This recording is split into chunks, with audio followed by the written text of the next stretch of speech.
Alrighty, everybody, welcome to Zoot Sports Talk, where we're going to bring you the NFL divisional playoffs straight up with no twists. And here we are, getting cozy on the couch, ready for this big one between the San Francisco 49ers and the Green Bay Packers, the Cheeseheads, with home field advantage throughout. We already saw a team with home field advantage throughout go down. The Cincinnati Bengals beat the Tennessee Titans in what most people would have called a mild upset, I think. A lot of people were on the Bengals. They thought they had the better quarterback, especially, and that certainly played out in that game. If it's all about the quarterback in this game, then the Packers should be the winners. But the Niners have been on a roll. Jimmy Garoppolo has gotten to as many Super Bowls as Aaron Rodgers has.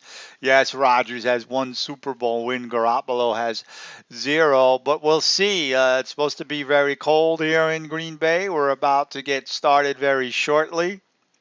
I was kind of surprised that the Titans lost. I mean, I wasn't. As soon as the game started and you saw how it was unfolding, it wasn't much of a surprise to me. But going into the game, I didn't think that the Titans had much of a chance of going down. I thought the Titans were going to win fairly comfortably. So it goes to show you what I know. I've also predicted the 49ers this weekend, as well as the Rams and the Chiefs tomorrow. So we'll see. Last week, I lost my opening game too, and no, surprise, surprise, is because I won against the Bengals. Right, I picked the Raiders over the Bengals. The Bengals keep proving me wrong. And the other game I did not do well last weekend was the long shot with Pittsburgh over Kansas City. Looking back on it now, I have no idea what I was thinking there. But I did have the 49ers over Dallas last week, and I did have the 49ers getting all the way to the Super Bowl before the season even started. Had the Titans as well, but we won't talk about that right now. But we'll see. I mean, all the cards are in line for Mr. Rogers to get it done. Obviously, he's got to take care of business first tonight against a tough Niners team, against a tough Niners defense, against a team he's not had a lot of success against in the playoffs. He's gone down to the Niners more than once. So we'll see. But if you talk to Aaron Rodgers, he talk. I mean, he's a great quarterback, obviously, but hasn't been able to get that second Super Bowl appearance, and many times he's had the team to do so. So that's the rap on him. But I mean, he talks a great game, right? He said last year, all right, well, last year we ran into Brady.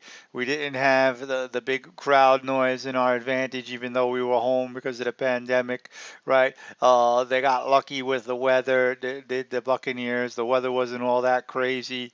So we'll see. He's got all of those check marks in his favor this evening. It's got frigid temperatures. Got the big crowd at Lambeau. No excuses, and he's not facing Tom Brady. He's facing Jimmy Garoppolo. So a lot of people think that the Packers are going to win, and they're going to win fairly easily. They think that the Jimmy G is a little bit over his head. I'm not exactly sure how you could say a guy that's already gotten to a Super Bowl will be over his head, but we'll see what happens. I mean, nothing surprises me anymore in football, really. But if the Packers come out here and dominate, that wouldn't surprise me that much. But I expect the Niners to do a good job, and if they put pressure on Rodgers early, he will collapse. He doesn't do well against pressure teams. I remember when they lost to the Giants many years ago. Weren't they like 15-1 when they lost to the Giants? So we'll see. We'll take a quick break, and when we come back, we'll start this thing off as soon as we get our kickoff.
All right, we should be getting this opening kickoff shortly. I like the Niners to win. I think it's going to be a surprisingly low scoring game. I think 23-17 Niners will prevail.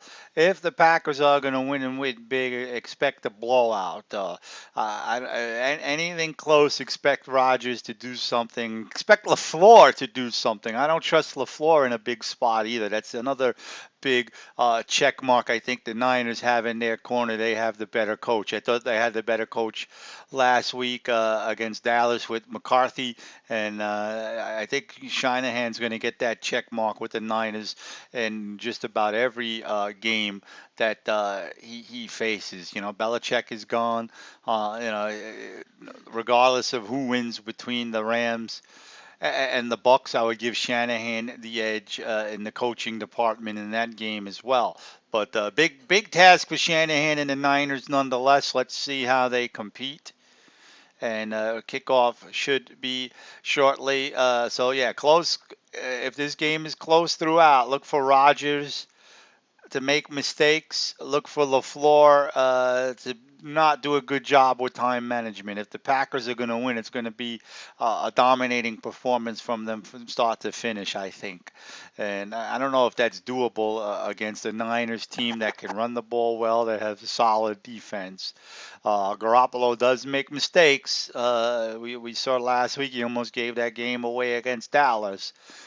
So it certainly is possible, and there are key injuries on both sides of the ball, so you can't really say much there. They're going to get Bosa back, the Niners. Obviously, the big guns on the skill sets for the Packers are in place, and they're doing a heck of a lot of talking here. Let's kick the ball off and play some football. So it is below freezing, and the stat they're putting up on the screen right now is Garoppolo has had 0 victories when the temperature is below freezing, and Mr. Rogers has 32 victories when the temperature is below freezing. So again, all the cards are aligned for Rogers to do well. Let's see what happens. Packers do get the ball first on offense. It's a short kick, and as a result, the Packers are going to start off with better field position than most times in an opening kickoff. They're going to be close to the 30, it looks like. And here we go. Obviously, you got Devontae Adams to worry about. Number 13, Lazard has been a headache late in games. Lazard was a big part of the reason why I won my fantasy championship down the stretch. Picked them up off waiver wires. And obviously, you got Jones in the backfield. So here we go. Shotgun formation. One man in the backfield for Mr. Rogers. And he gives the handoff off to number 33 and a good first down run of about 4 yards, maybe 5 yards.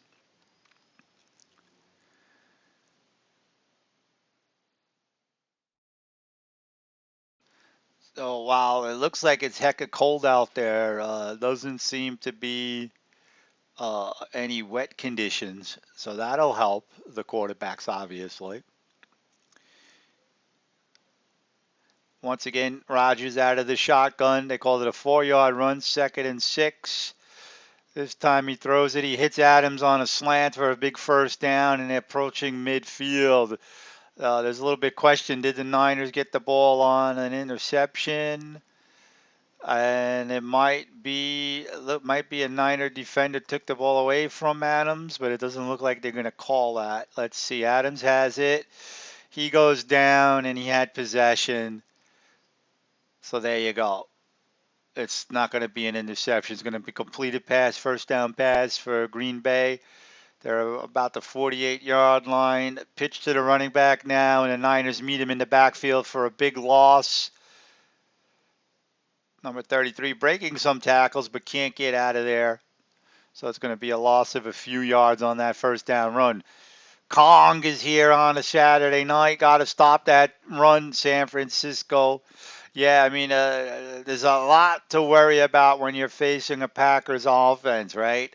Uh, but if you could take the runaway, that'll put more pressure on Rodgers. So here we go, 2nd and 11. I thought it was for a loss of more than a yard, but they called it a loss of one. Rodgers out of the shotgun again.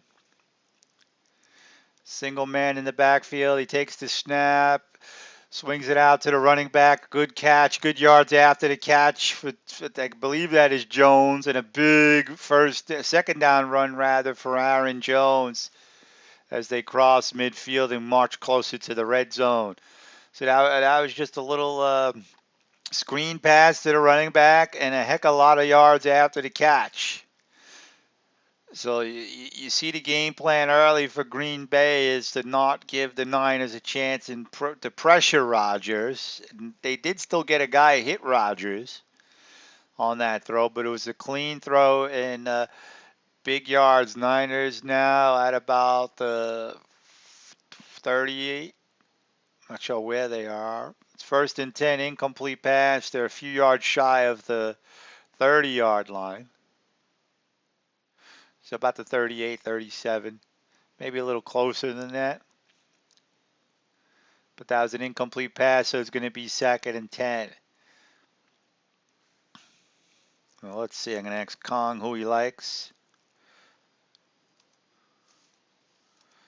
Obviously, Kong is a huge Rams fan, so it'll be an interesting dynamic for a Rams fan, right? Obviously, if the Niners win, if you take care of your own business, you get the championship game at home.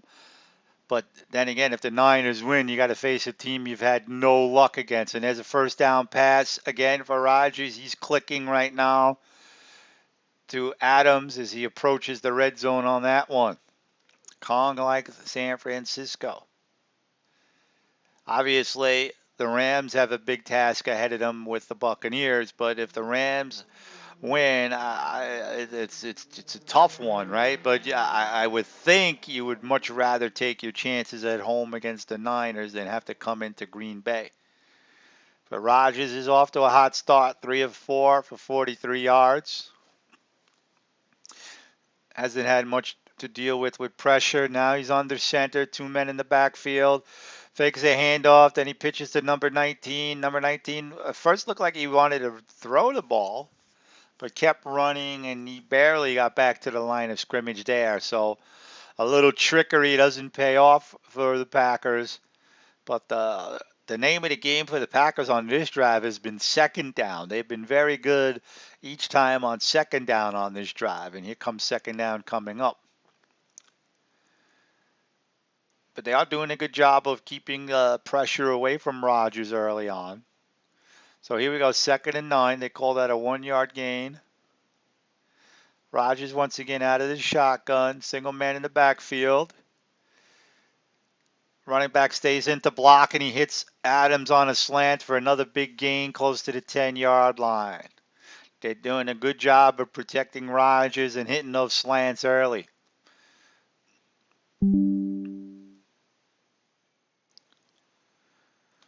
Excellent opening drive for the Packers, and they've done an excellent job on each of their second down plays.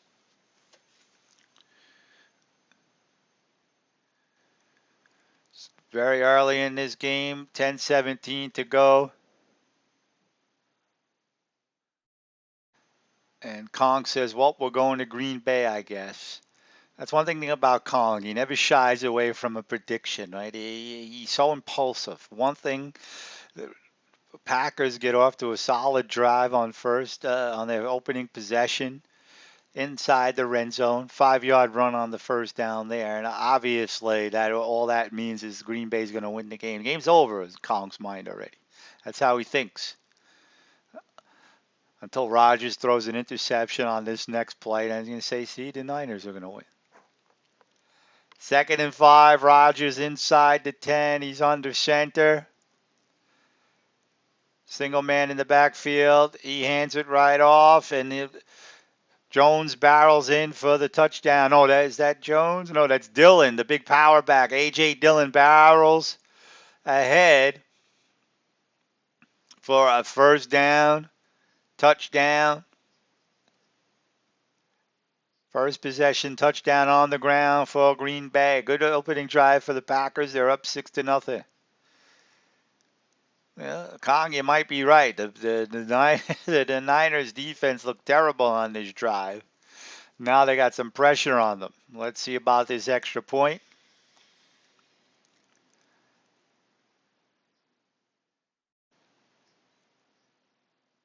And they're waiting for the snap, and the extra point is true. 7-0 Green Bay.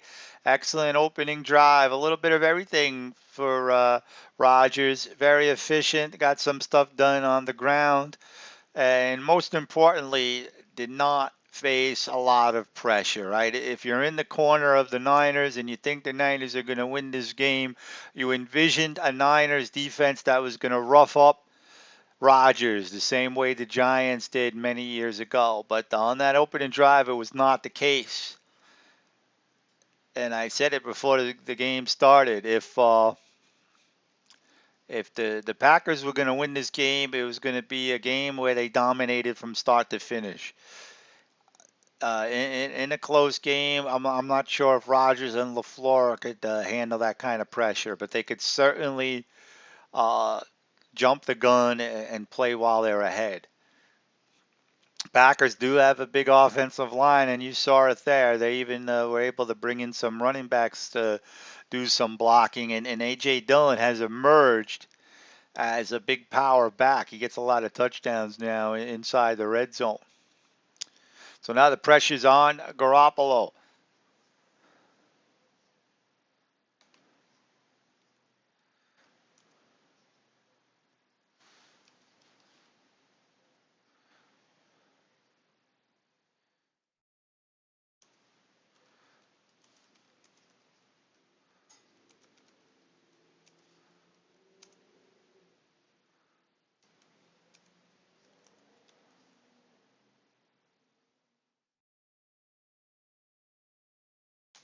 And I asked Kong if he would rather face the Niners again than play in Green Bay. I mean, I think that's the obvious answer, even though the Niners have seemed to have the Rams' number. And Kong, yeah, the cold can't undo them. Well, let's see what they do on offense.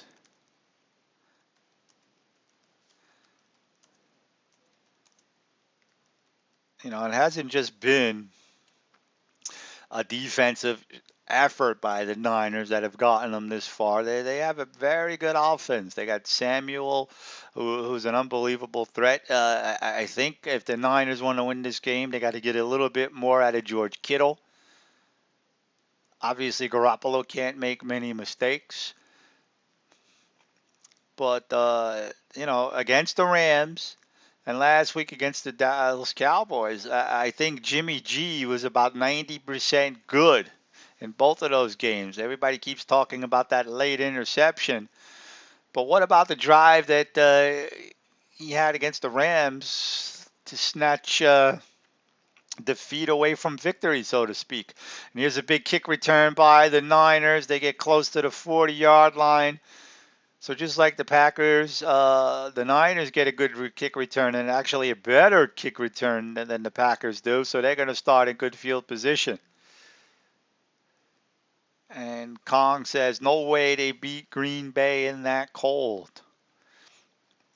Well, the championship game will not be in prime time, right? It'll be either one of four, I think. I don't know if maybe they'll do a 6:30 game. I mean, you might get lucky and get warm weather. I know only Tom Brady gets that lucky. He gets to go to Green Bay last year and not have to face treacherous cold. But here we go. Niners on first down. Doesn't look like they got much on that first down run. Niners D did look awful on that first drive, Kong. But Shanahan is good at making adjustments. Remember how bad they looked against the Rams in the first half. It's a long game. They got 1 yard on that run. Jimmy G under center, I formation for the Niners. And it looks like we got some movement. Is it going to be a false start on the Niners, or did the Packers jump? To me, it looked like the Packers jumped, but they're calling false starts. So don't listen to me.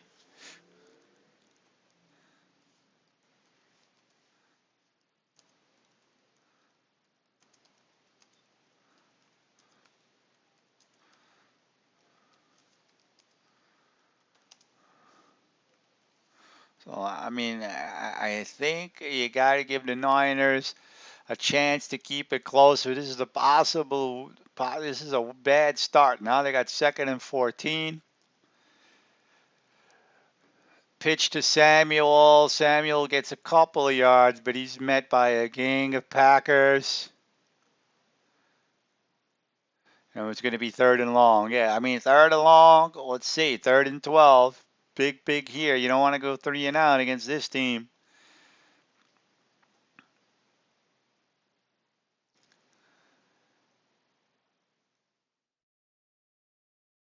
Third and 12. And it is cold. I have the sound down, but I can imagine that the Packers fans are going ballistic right now. Jimmy G out of the shotgun.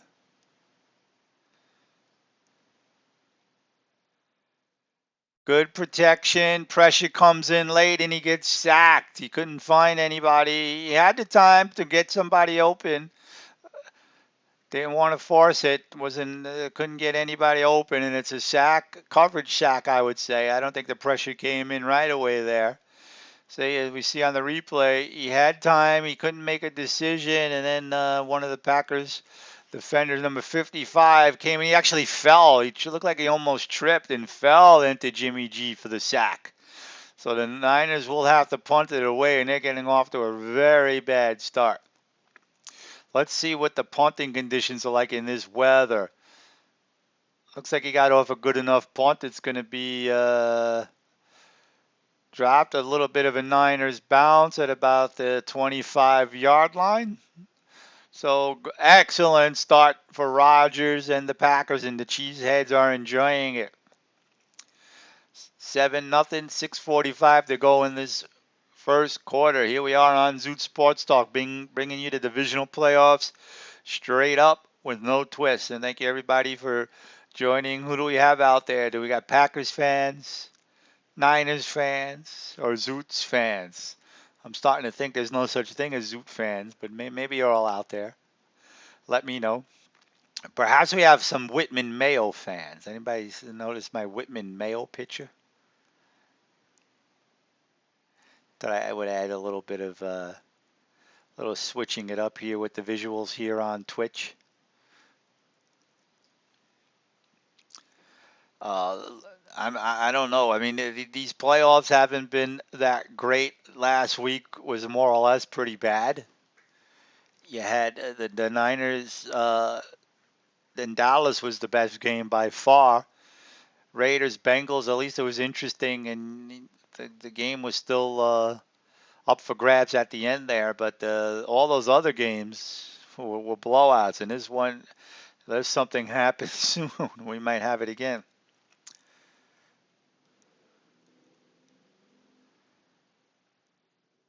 So is this team magic, or is this going to be another one of these Rodgers always happy outings? I mean, Rodgers typically does well in this round. It's been the championship game that he hasn't been able to win. Well, we'll see. A very good opening drive. The Niners D has to make something happen.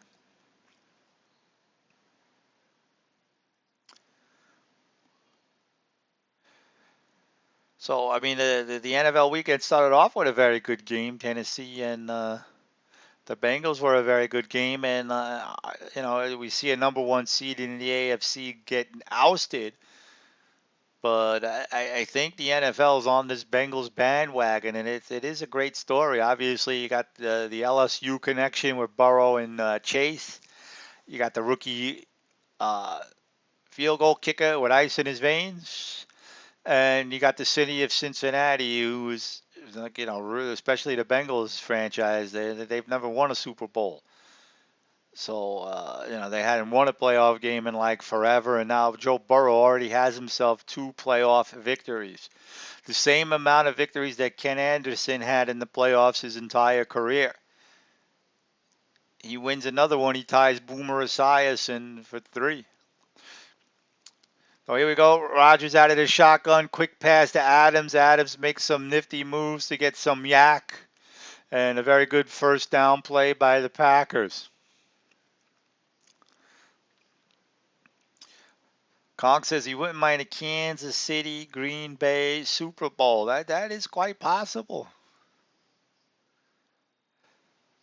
Kansas City has got a tough game against Buffalo. Kong, I know you haven't been big on Buffalo, but they're one game away from a championship game. Tall order against the Chiefs tomorrow. I don't care what happened in the regular season. 2nd and 3, Rodgers out of the shotgun, a little pitch to Jones, and Jones runs for a first down. And the whole Niners team is trying to bring him down, and they can't. So Rodgers is already 5 out of 6 for 61 yards. They're doing a good job on the ground. And this game is dangerously close to not being competitive. They might down silly in a 7-0 game in the first quarter, but considering everything that's happening, it's not looking good for a Niners upset. They're going to need a turnover. Close to midfield now. Rodgers out of the shotgun, two-man backfield, fakes the handoff, looking to go deep. Nothing there. He checks it down to the running back, and Jones gets close to the first down. So now they're even doing a good job on the first down plays. Right now, LaFleur is calling an excellent game. He's got the Niners defense on their heels, and they don't know what to do. With, you got the all-world Adams, you got the top offensive line, and Aaron Jones looks primed and ready to go. Rodgers out of the shotgun again. This time he hands off to the running back. I think that's Dillon that time. And Dillon runs for the first down. I thought they got the first down on that. They called him a yard short, but no worries about that. A.J. Dillon just does run for the first down. So another first down and a moving of the chains. Yeah, I mean, the Packers rather are doing a good job with the motion. They're doing a good job with protection. They are getting the running game involved. They're keeping the 49ers on their heels and guessing. Another man in motion, this time Rodgers on the center. Play action pass. Quick pass to the big tight end. And we might have a fumble here. Here's the break the Niners might need. They recover it, or is it an incomplete pass? Looks like they're calling it a fumble and the Niners recovery. And Kong says, no way Chiefs lose at home. Yeah, I'm all in with the Chiefs tomorrow night. I definitely think they're going to win, but that doesn't mean it's going to happen. I could very well be wrong. Yeah, Rodgers is pissed. That red bastard. So that's the big break, right? The defense, that's what makes the Niners competitive, and that's why they've been winning a lot of games lately, even when they're looking like they're at a sink and their defense is not being effective.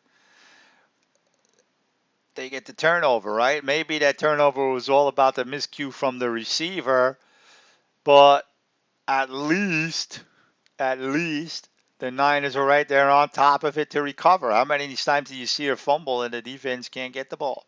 They got that one right away. The only question for me was whether or not it was a completed pass.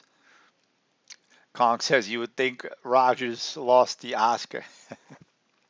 Little James Woods,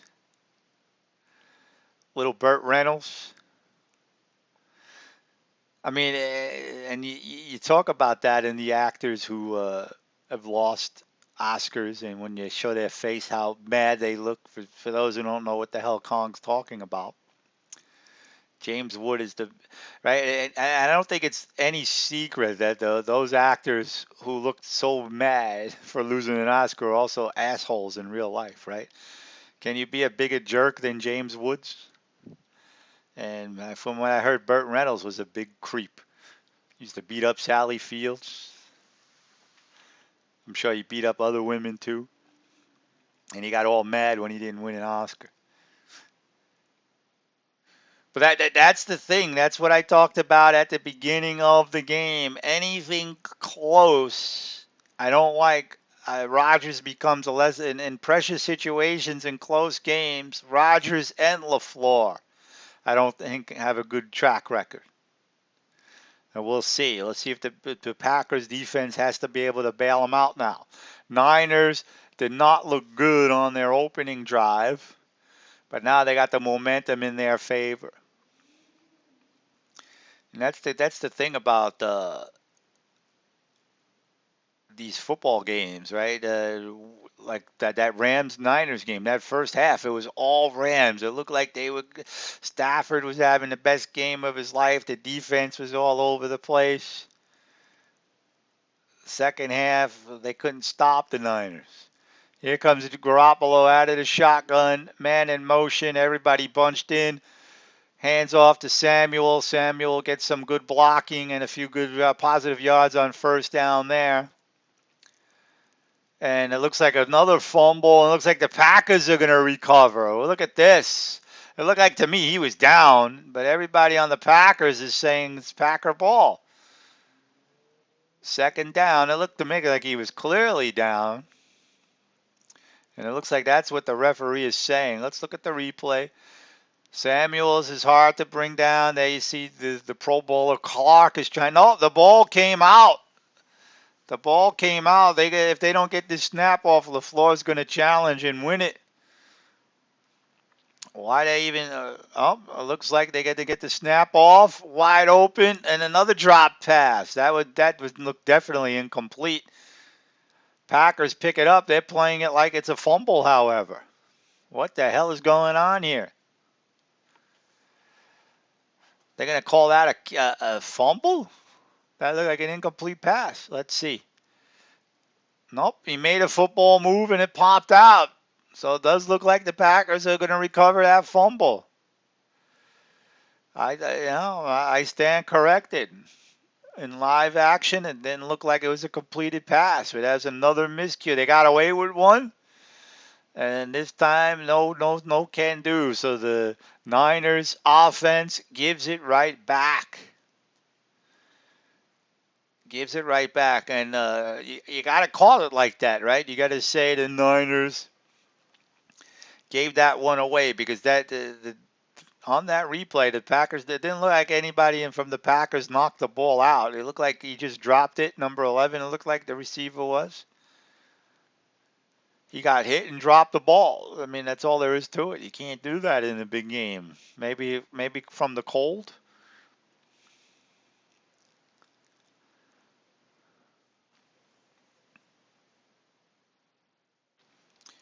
So big turn of events, back-to-back turnovers, and it looks like the Packers are going to be back in business.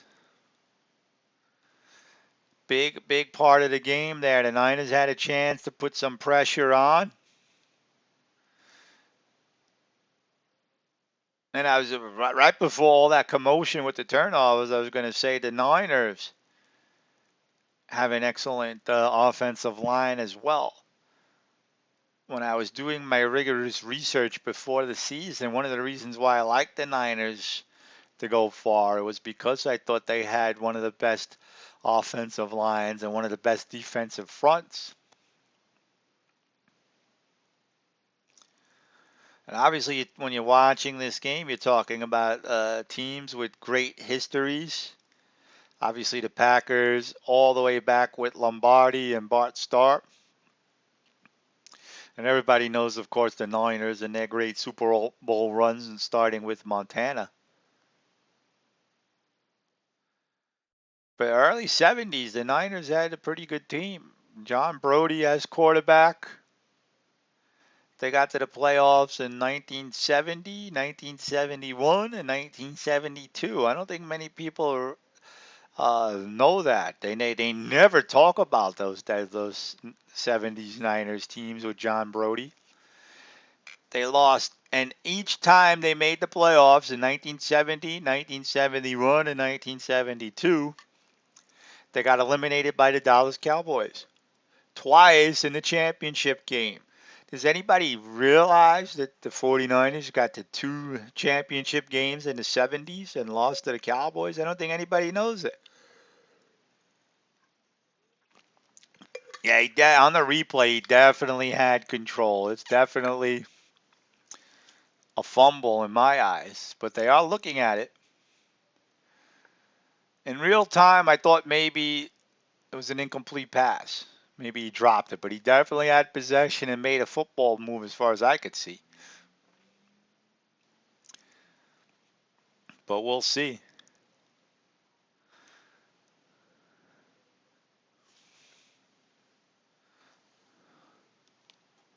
Oh, they call it an incomplete catch, so we were wrong. Unbelievable. I thought for sure that that was a fumble. Incomplete pass. The Niners have new life. I don't agree with that call.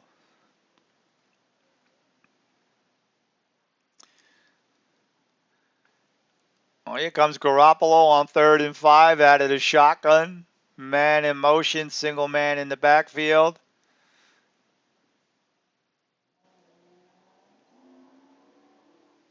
And it looks like a false start, but no, they're not blowing any whistle, and Garoppolo gets sacked anyway. So the Packers defense is the one getting the pressure.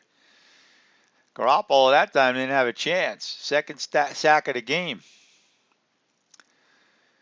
Pressure right away.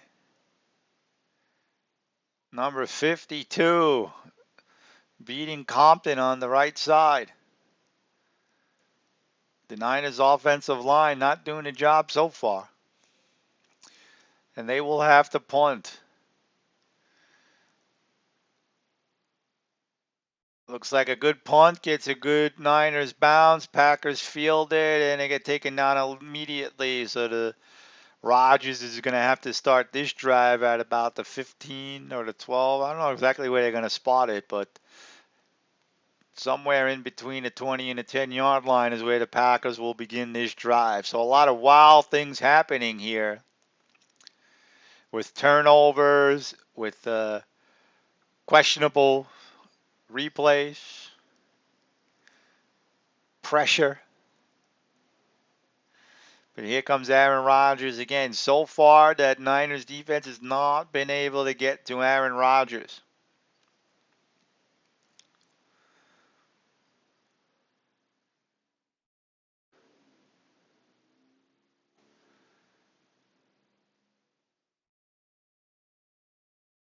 And we'll see what happens on this drive. Still 7-0 first quarter, 2 minutes and 20 seconds to go. It's been a long first quarter in my book. That first game with Tennessee and the Bengals, it seemed to breeze by until the very end. Here, this first quarter looks to be dragging. Hand off to Jones. Oh, that's Dillon again. And Dillon powers his way forward for some positive yards on first down. Dillon has emerged late as a power running back, spelling Jones. So now you got two dangerous guys to worry about in the backfield. They call it a 4-yard run on first down. We're looking at 2nd and 6.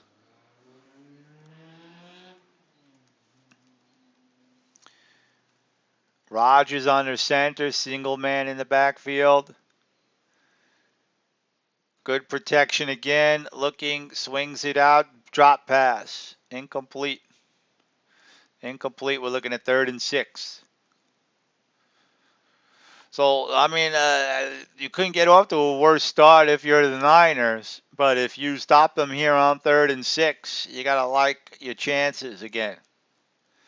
Big third down play for Rodgers. To me, this is what makes you a great quarterback or not. Can he make the throw here? He can obviously make the throws in the regular season. Can he make it right now? 3rd and 6 out of the shotgun. Let's see what the Niners do on offense. It looks like they want to attack. They back off. Rodgers has time, but he can't find anybody. He's in trouble. He's scrambling out. He throws downfield. Incomplete. Good stand by the Niners defense there. So after a good first down run by Dillon, 2 incomplete passes, and the Niners will get the ball back.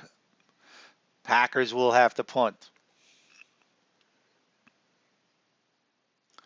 As long as the Niners keep it close, they have a chance. That might sound like Captain Obvious, I get it, but what what it does is put more pressure on Rodgers and put more pressure on LaFleur. I don't think enough has been said about LaFleur. I don't like LaFleur in close games. Punt is up. Niners will not field it. It gets a Packers bounce, and they're going to start at about the 37-yard line.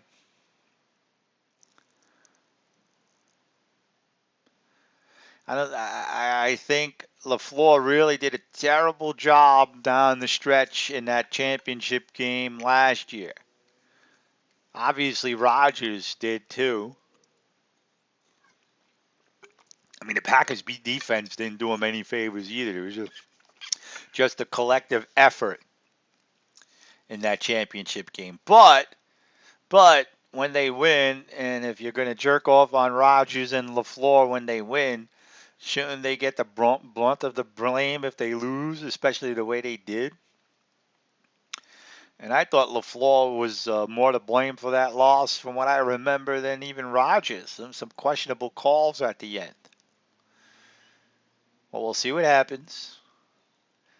They're still in the driver's seat in this game. Let's see what happens. So far, the Niners have looked very sloppy on offense, and they need to get it going.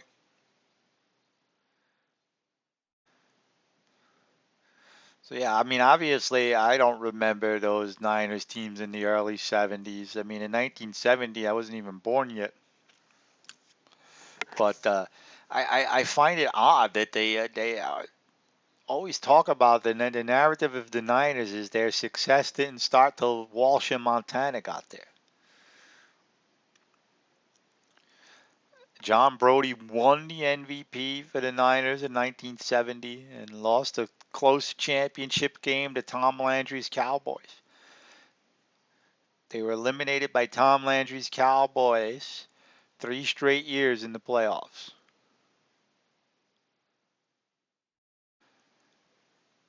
Similar to the 70s Rams. They got eliminated by Landry and the Cowboys quite a bit. And obviously a guy named Starbuck and all those other big stars. From 1973 to 1978, the Los Angeles Rams were eliminated in the playoffs by either the Vikings or the Cowboys each time. And in most cases, quite a few cases, in the championship game. And they finally broke through by beating Roger Staubach in his very last game in the 1979 season. But enough history. Now we got some live action. Garoppolo under center, big package, single man in the backfield. Pitches to Mitchell. Mitchell hasn't seen much right now, and Mitchell gets stopped in the backfield. So the Niners cannot get the running game going. The Niners, they got to get the running game going if they want to put pressure on the Packers in this game. For all the talk about the Packers' offensive line, their defense is doing a heck of a job of stuffing the run. If Garoppolo don't have a running game to soothe him, so to speak, it's going to be tough for him to do it all by himself. But here he is, shotgun formation, empty backfield, 5 wide. Garoppolo going over the middle, wide open is Kittle, and he misses it. George Kittle, shit in the bed. You got to catch that one. Holy cow. Kittle wide open, right in his chest, and he drops it. Holy cow. Do you blame the cold on that? You couldn't have a better play on first down if you were second down rather if you were the Niners. How do you have faith in going back? That's supposed to be one of the best tight ends in the business, George Kittle, and he just dropped it. Shotgun again, 3rd and 12 now. Packers coming with heat, and this time Garoppolo throws it into traffic to number 15, Jennings, and it's incomplete.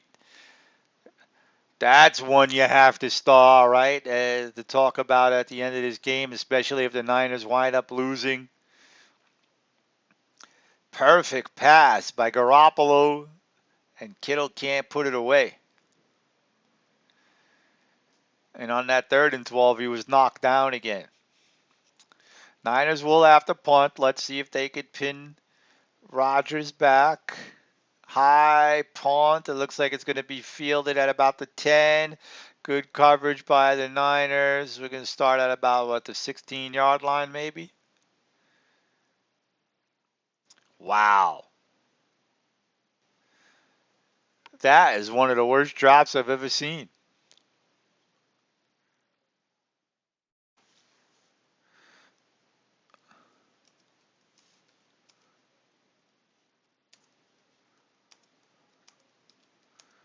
I mean, that's a game changer right there. That is momentum for the Niners. Perfect play, perfect call, perfect pass, perfect throw. Oh, let me drop it. Wow.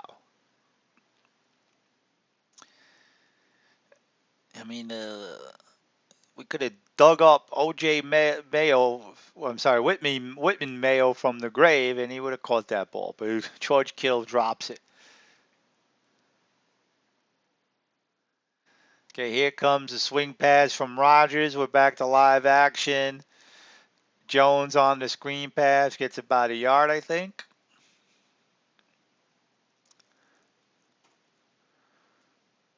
Rodgers now 8 of 11 for 73 yards. Let's see if he can get a good drive going after, and that'll be the end of the first quarter. After the first opening drive where everything was clicking for the Packers, they haven't been able to score again.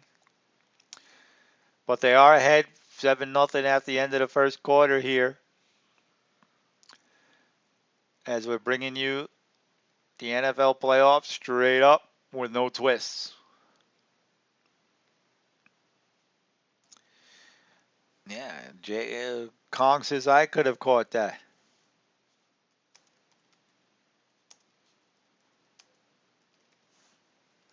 I mean, oh wow. I mean, what do you say? Right? Imagine if that was Bobby Hebert throwing that ball. Bobby Hebert would have killed Kittle.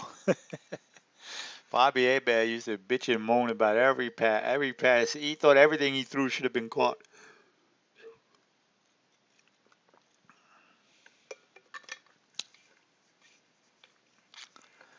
Well, the playoff action continues on Sunday. 3 o'clock start, I believe, right? Rams, Buccaneers. Can the Rams keep their dominance going over Brady and the Bucks to get to another championship game? Last time they got to the championship game, they made it to the Super Bowl, if I'm not mistaken. And obviously, can Brady get to another championship game? And then the big one, the Bills and the Chiefs. Buffalo has to go into Kansas City and has to beat Kansas City if they want to make it to another championship game. And obviously, Mahomes is looking to be one of those few quarterbacks to get to 3 straight Super Bowls. Got a lot of work to do before that happens, but those are all the things that are on the table for tomorrow.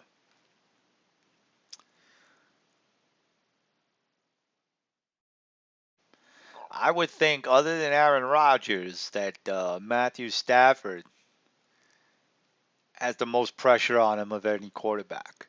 Right? If Rodgers doesn't at least get to the Super Bowl, it's over for him. I mean, he's still going to be a Hall of Fame quarterback. He still won one Super Bowl, but he will always be remembered as the guy that couldn't get there. But then you got a guy like Stafford, who the Rams gave up everything for. So it's Super Bowl or bust for them as well. In the AFC, I don't think you could say that anybody has real pressure on them, right? Mahomes has been there twice already.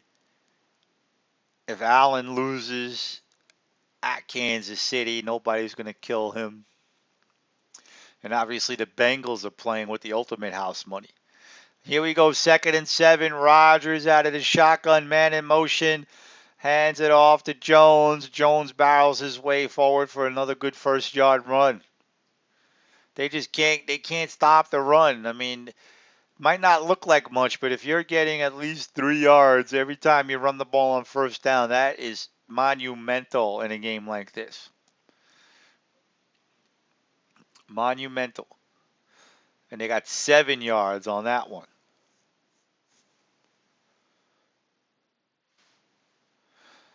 It's going to be 3rd and 3.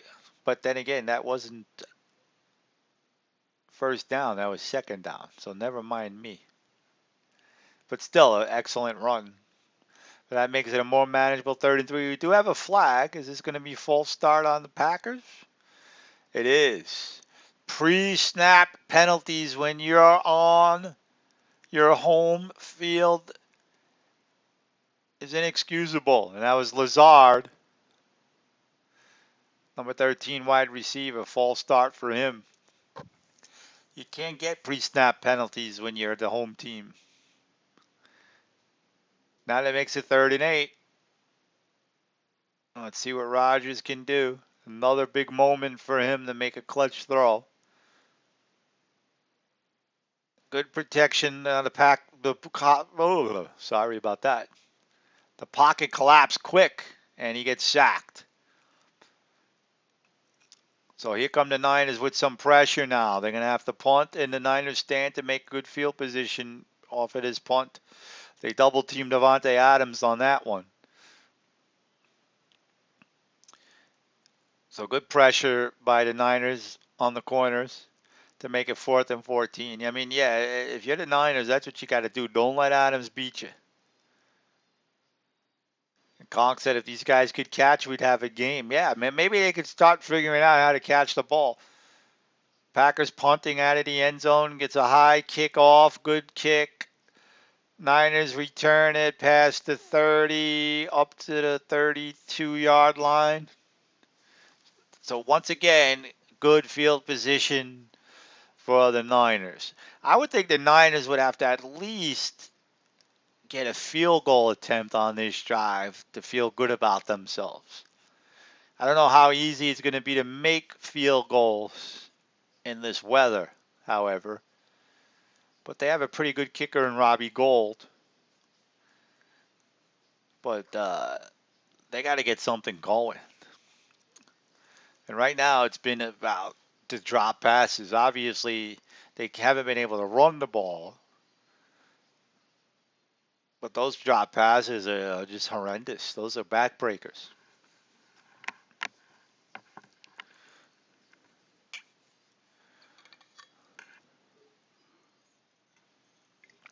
So who is going to make it to the Super Bowl? What's going to be our Super Bowl matchup? I mean, the Bengals keep winning, but I would have to think nobody is giving them much of a chance to win a championship game on the road next week against either against the Bills or the Chiefs.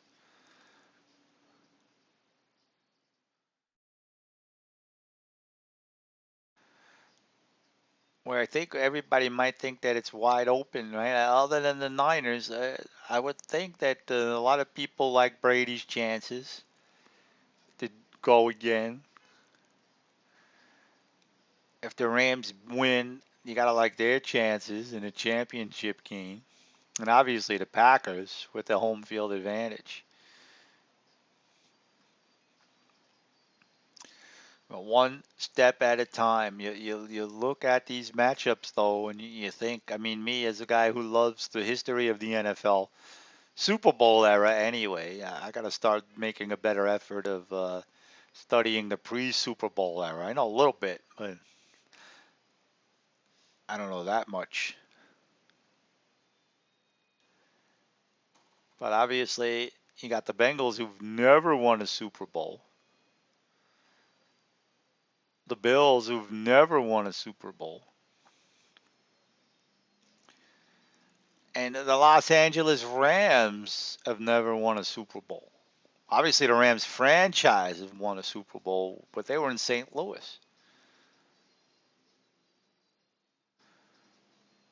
And then you got Brady and the Bucks, who've won obviously their fair Super Bowls, and the Packers, who have that great history. Here we go. Garoppolo out of the shotgun. Another dropped pass. That time the throw was a little off, but that could have been caught. I mean, give Garoppolo a break here. I think Deebo Samuel makes that catch more times than not. Wasn't a perfect throw, but it certainly was a catchable pass. What is going on with the Niners? I guess it's the cold. They're not used to catching the ball in this cold weather. You have to say, these are all world guys dropping passes. Samuel now joins Mitchell in the backfield. Garoppolo's out of the shotgun. This time he hands off to Mitchell. Gets maybe a yard. It's going to be 3rd and 9. The reason why I like the Niners' chances in this game is I thought they would do a good job running the ball, and I thought they would do a good job of roughing up Rodgers. They're starting to get to Rodgers a little bit more, but they're not getting anything going in terms of offense. They're dropping passes, and they can't get a lick on the ground. So they call it 3rd and 8. They call that a 2-yard run.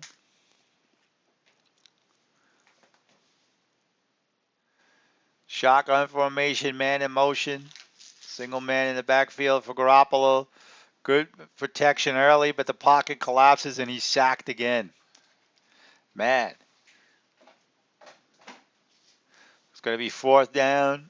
Niners are going to have to punt.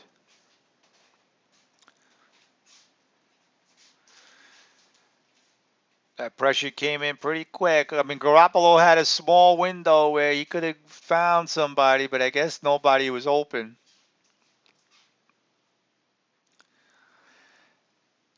It's one of those things, right? Sometimes taking the sack is not the worst thing in the world. And with all these drop passes, you might not blame Garoppolo for being a little gun shy. I mean, he's delivering perfect strikes and he's not getting completions. So here comes Rodgers again. You don't want to give this guy too many chances. And we have a commercial break.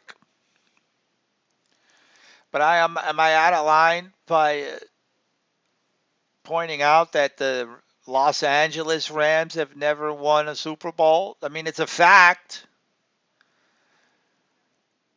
But does that not count because they won in St. Louis? I don't know.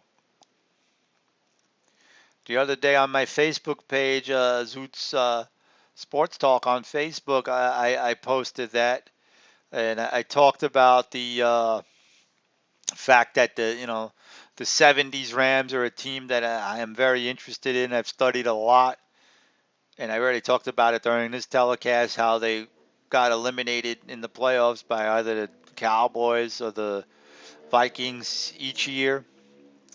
And I said in the post, they still have not won a Super Bowl as the Los Angeles Rams. I don't think you can make it any clearer than that. But of course, as is always the case on social media, you got some idiots responding. What do you mean? The Rams won a Super Bowl. What kind of Rams fan are you? They won a Super Bowl in '99.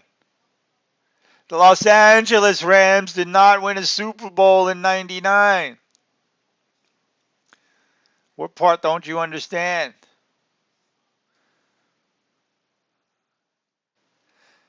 And I'm not a Rams fan. I'm an NFL fan. I find the history is intriguing, especially the '70s and the '80s playoffs. Playoffs, yes, playoffs, and all those teams that couldn't get there.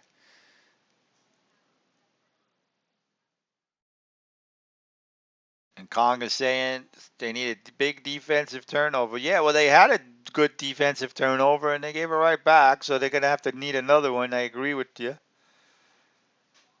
Maybe a pick six. How great would a pick? How red would Rodgers be if he throws a pick six? That would be worth it just to see his face. Well, here we go. Another long field for Rodgers. He's starting about 25-yard line. Out of the shotgun. Single man in the backfield. Let's see if the Niners can continue to crank up the pressure. They've been getting to him lately. Handoff that time. Couple of yards on first down.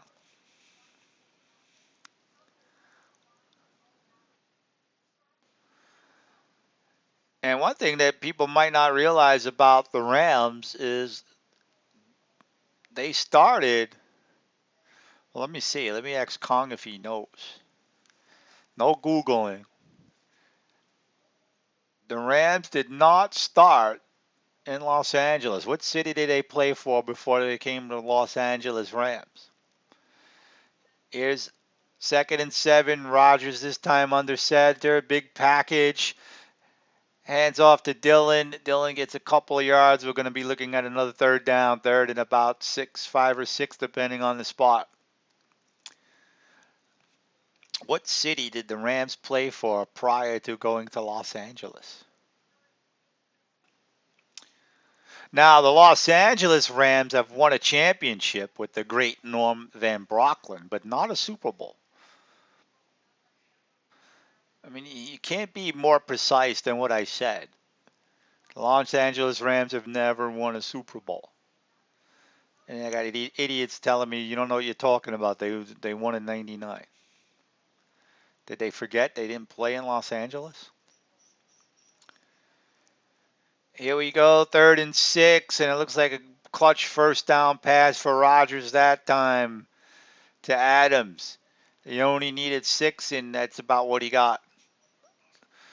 Nice out pattern by Adams. Perfect throw by Rodgers. First down. Those are the clutch passes that I like to rate quarterbacks on. Big pressure games, do you make the throws? That wasn't no big bomb downfield or anything like that, but that was a precise clutch throw when his team really needed it. So they moved the chains, 1st and 10. Rodgers under center again. 4 wide receivers, 1 man in the backfield. Hands off to Jones, and this time, for the first time, the Niners stuffed the run pretty good. Cleveland. Good job, Kong. Cleveland Rams. Imagine that.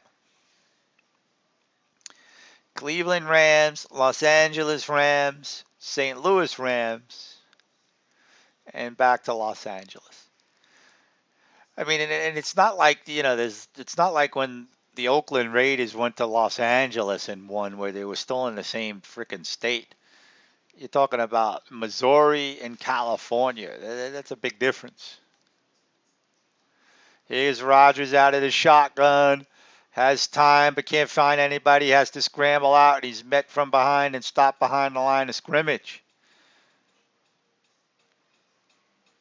3rd down now. So at least the Niners defense is making the Packers work. When on that first drive, they walked right down the field like it was nothing. Hot knife through some earth balance. The vegan spread. No more hot knife through butter. We don't have any use for butter. 3rd and 12. Yep, big play by Bosa. He's the one that caught Rodgers in the backfield, back from concussion protocols. 3rd and 12. Let's see if the Niners could dial up the pressure again, or do they play back? Clock expired. Did the Packers get a timeout first? Looks like it, because I don't see a flag. Green Bay calls their first timeout. 2 remaining here in this second quarter.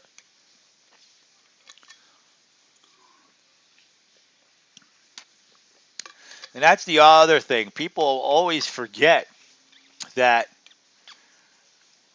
there's a whole history of the NFL and teams winning championships before the Super Bowl. Guys like Sid Luckman winning multiple championships. Johnny Unitas. Obviously, Norm Van Brocklin winning for the Los Angeles Rams. So the Los Angeles Rams do have an NFL championship. They just never won a Super Bowl while they were playing for the city of Los Angeles. Here comes Green Bay out of the shotgun. Big play here, 3rd and 12.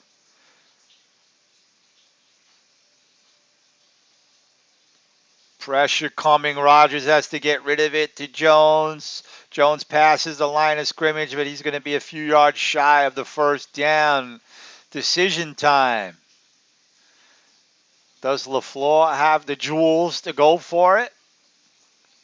It looks like Rodgers is staying on the field on 4th down.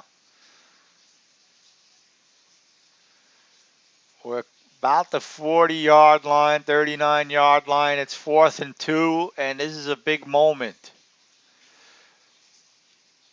If you're the Niners, you can't get drawn off sides. So that's what they're going to try and do first. Play clock down to 8, 7. Rodgers out of the shotgun. It looks like they might be just trying to draw them off, and that's what's happening. Didn't work. So the Niners are going to take the flag, delay a game flag, and they are going to punt. So they had no intention of going for it. They wanted to see if they could draw the Niners offside. And that's the smart thing to do.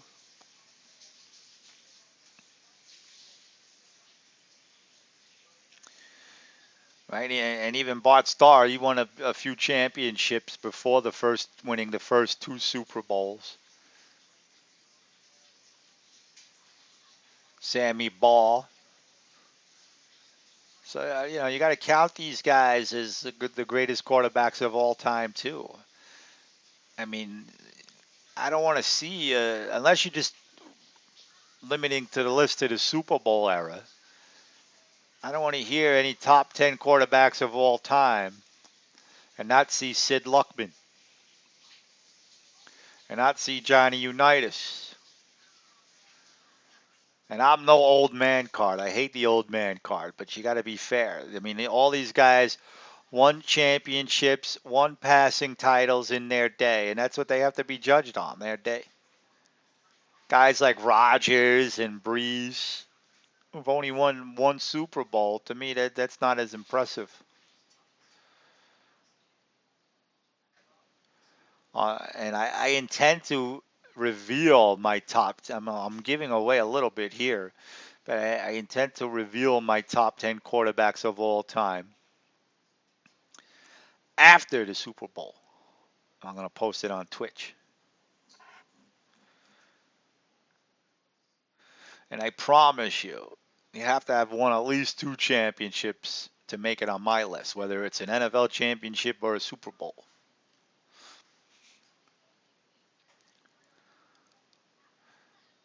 And you could do whatever you want with your list. Just make your criteria clear.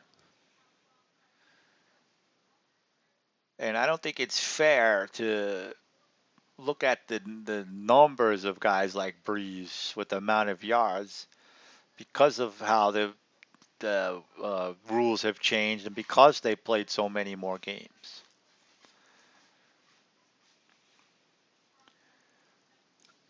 Sid Luckman not only won multiple championships in his day, he had a lot of passing accolades under his belt, leading the league in yards, passer rating, touchdowns, all kinds of stuff like that.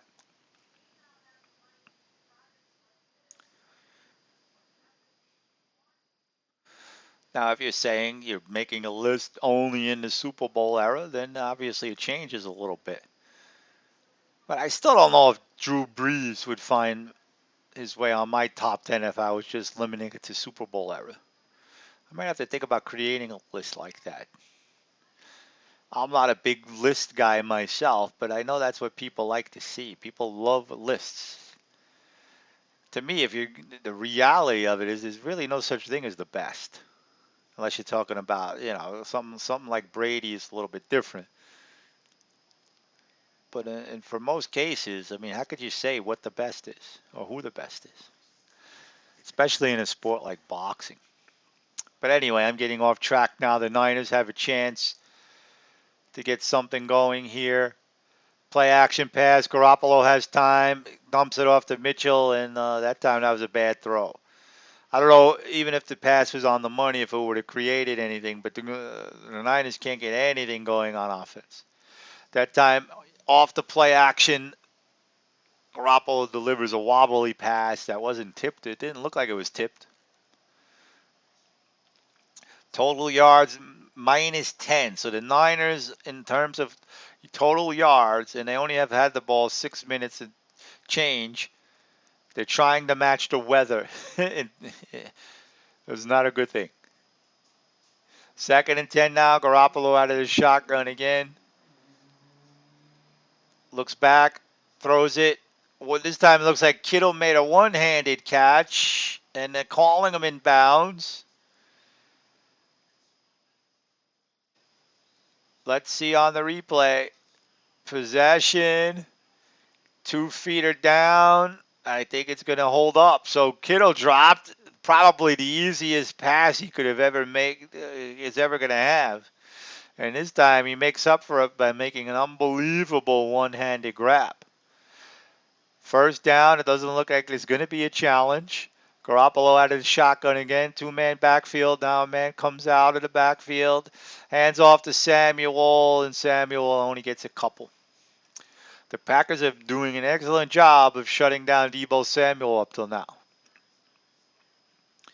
But that was something the Niners needed in the worst way, a circus catch. They're not catching the easy ones, but a circus catch that time by Mr. Kittle.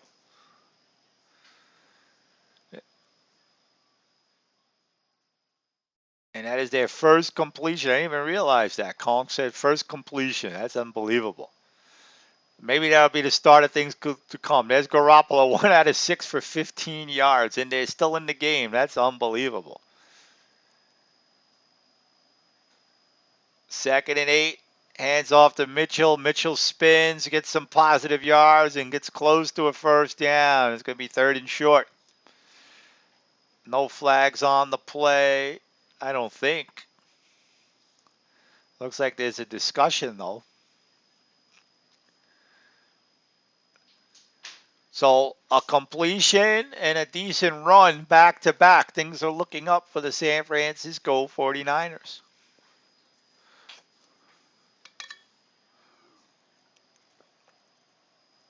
Third and 1 coming up. Big play here. Clock is ticking in this 2nd quarter. 4:30 to go.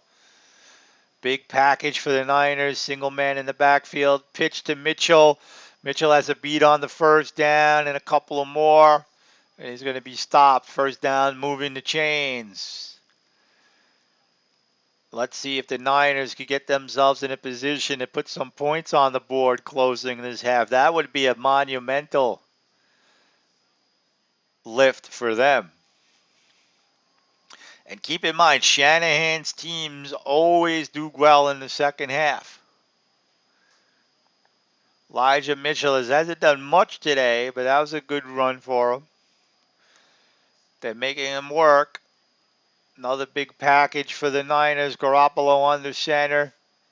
2 men in the backfield. Another handoff to Mitchell. Mitchell only gets a couple. They're playing it conservative here with 3:35 to go.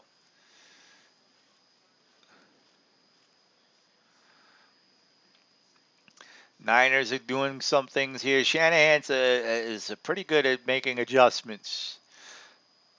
As I said earlier, I think I give him the check mark against most coaches.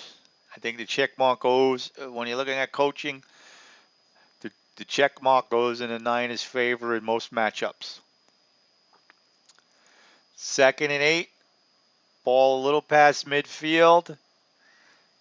A lot of motion happening for the Niners. Play action pass. Pressure coming. Garoppolo flips it off to the running back. And a big gain close to the 30-yard line.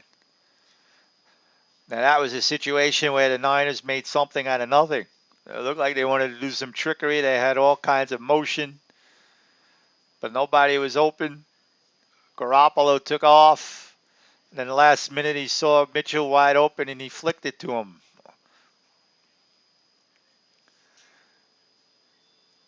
And Kong says this San Francisco team is special. I like their chances to win this game. Now I'm not so sure, but I'm getting a little bit more confidence. Here we go. 1st and 10. Pitch to Mitchell. This time the offensive line creates a big hole, but it collapses quickly. Good first down run. But the problem is you're up against the clock. We're going to be hitting the 2-minute warning. The Niners are approaching this drive like they have all day. 7-0. Green Bay still leads. 2-minute warning. We'll be right back.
All right, we are back here, Zoot Sports Talk, where we're giving you these NFL playoffs straight up with no twist. You could follow me on Twitter at Zoot Sports Talk. If you're a Facebooker, go to Zoot Sports Talk on Facebook.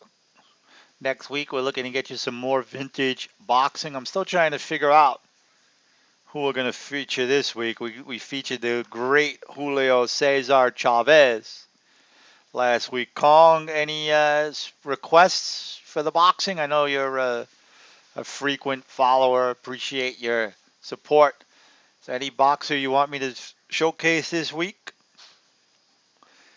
As we approach, we're in the 2-minute warning break of this game. 7-0 Packers. It is a good one, Kong. And it's a dangerous one right now if you're Green Bay, because if you look at the numbers, this game should not be 7-0. The Packers should be leading by a lot more. 128 total yards for Green Bay, only 42 for the Niners. Time of possession 16:38 to 11:22. Uh, you know, I mean the Packers don't have outstanding numbers, and most of their success came on their opening drive. Let's see how this final 2 minutes plays out. It's going to be 2nd and 4. Nine is already in field goal range, but you wonder about the field goal in this weather. They're obviously thinking about a lot more.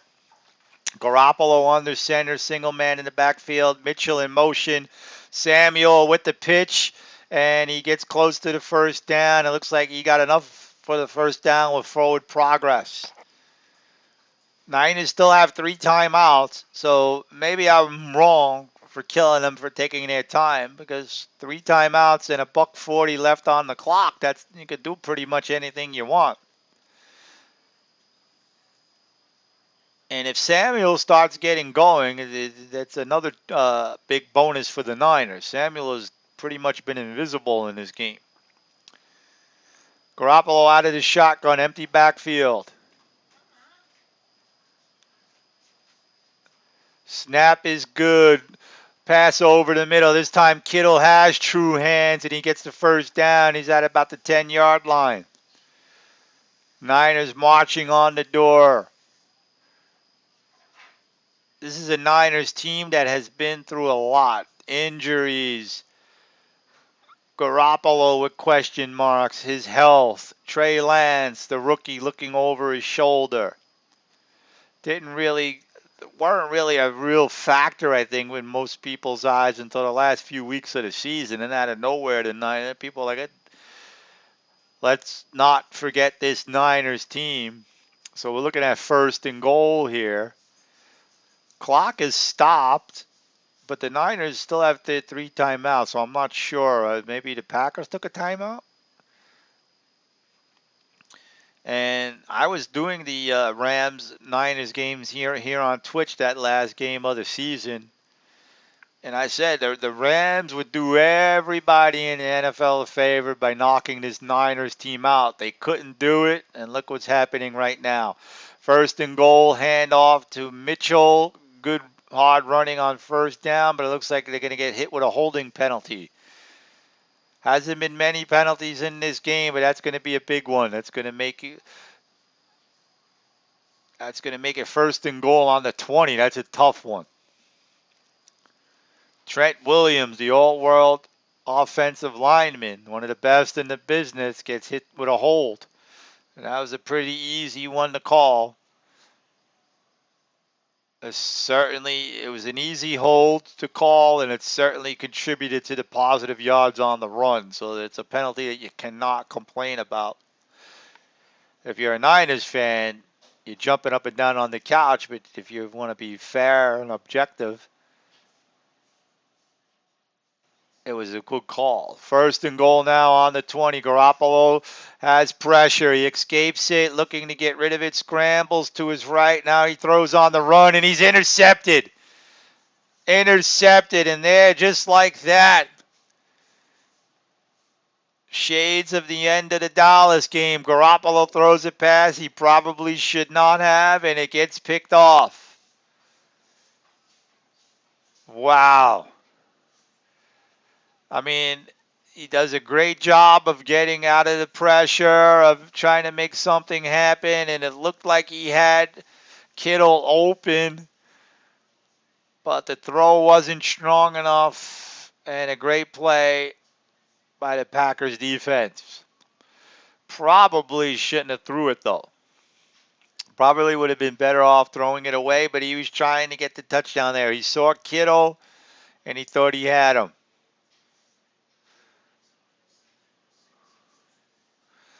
Interceptions in the end zone are killers. But there's still 56 seconds to go in this half. Rodgers out of the shotgun. He's in his own end zone. Hands off. Niners do a good job of meeting the run, but forward progress gets positive yards, a gain of about 2. Niners will probably use a timeout here and try and get the ball back. But that was a tough one. And I can't kill Garoppolo there. I know most people will. But he did the job of escaping the pressure. And the way it looked like to me on the run, I can't blame him for thinking he had Kittle wide open. It looked like he had Kittle wide open from the angle that they showed it. Perhaps it would have been better just to take off, but he was trying to make something happen. I can't kill Garoppolo there. Maybe I'm wrong, but I'm not going to do it.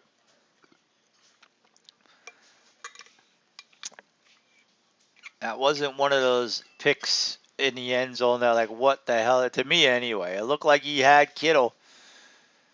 He didn't execute the throw. If that was a stronger throw, that would have been a touchdown. The problem with that interception was the execution, not the decision. 2nd and 8. Rodgers gets a swing pass to Jones for a few yards. We're going to be looking at 3rd down. Looks like Jones gets out of bounds. So that's going to stop the clock, and that allows the Niners to keep their timeout. So 3rd and 3, 40 seconds to go. Niners still have 2 timeouts. So if they stop them here, we still have a long way to go. If the Packers make the 1st down, then I don't know. Conks' wide throw. I mean, he was scrambling, and it looked like Kittle was there. It looked like he had Kittle in the end zone. I don't think that he was throwing into traffic. He was on the run. That was look at this big bomb play for Rodgers to Jones. He caught the Niners defense napping, and now they're going to be in the red zone and a chance to score. Clutch throw by Rodgers. A breakdown in defense by the Niners. It wasn't one of those, to me, it wasn't one of those horrific throws where there was defenders all over the place. With his vision, he had Kittle, and I'm telling you, if he had a stronger arm, it would have been a touchdown. But then none of that matters now, as Rodgers hits a wide open Jones. Jones had to come back for the pass, otherwise it might have been a touchdown. If Rodgers let him there, he might have been gone. So just like that, the Packers have all the momentum once again. Wow. 3rd and 3, deep in your own territory. That improves Rodgers' statistics. Now they're in the red zone. 12 of 15 for a $170, trying to extend his 7-0 lead. Empty backfield, 5 wide. Rodgers in the shotgun. Pressure coming. Rodgers is hitting. The ball's loose. Looks like the Green Bay Packers recovered it, though. Wow. And they're just going to resume play. 8 seconds to go. What's going on here? Why is Rodgers grounds and I guess they're just going to settle for a field goal? That was sloppy. I guess because Green Bay had no timeouts, they couldn't do much else. But it looked like they could have rushed out a little bit more. I would have tried the ground out with a little bit more time and get another shot at the end zone. Why the hell not? But what do I know? All I know is the last few minutes of this half have been wacky, and the Packers are going to try and extend the lead with Mason Crosby, and the Niners will take a timeout. Wow. So Garoppolo is going to get killed for that interception in the end zone, and I get it. But I don't think that was the worst decision to make. It was bad execution, but he had Kittle. He just couldn't throw it. I mean, probably the safest thing for him to do is to just kept running, not even throw it at all. But when you're trying to make something happen and you're escaping pressure, and the next thing you know, you see a big target open, it's easy for us to say it was a bad throw. Wasn't like the Ryan Tannehill interceptions earlier, which were really bad throws, especially the opening one. Did you see that opening drive? And the kick is blocked. The Niners blocked the field goal attempt, and that'll be it. The first drive of the game was the first score of the game for the Packers, and that's all the scoring in the entire half. Blocked field goal, 7-0. So the momentum is going back and forth in this one. I don't think this game's going to be decided until the very end. And as I said at the start of our coverage, in any tight game, I'll take Shanahan over LaFleur any day of the week. And Rodgers has not been his best in close games in championship spots either. So we'll see. Let's take a quick break. And when we come back, we'll talk a little bit about this wacky 7-0 game.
All righty, so we got a little makings of a mini classic here, right? What is the second half going to bring? And already the divisional playoffs have been a lot better than that super wild card weekend, which I thought was a big bust.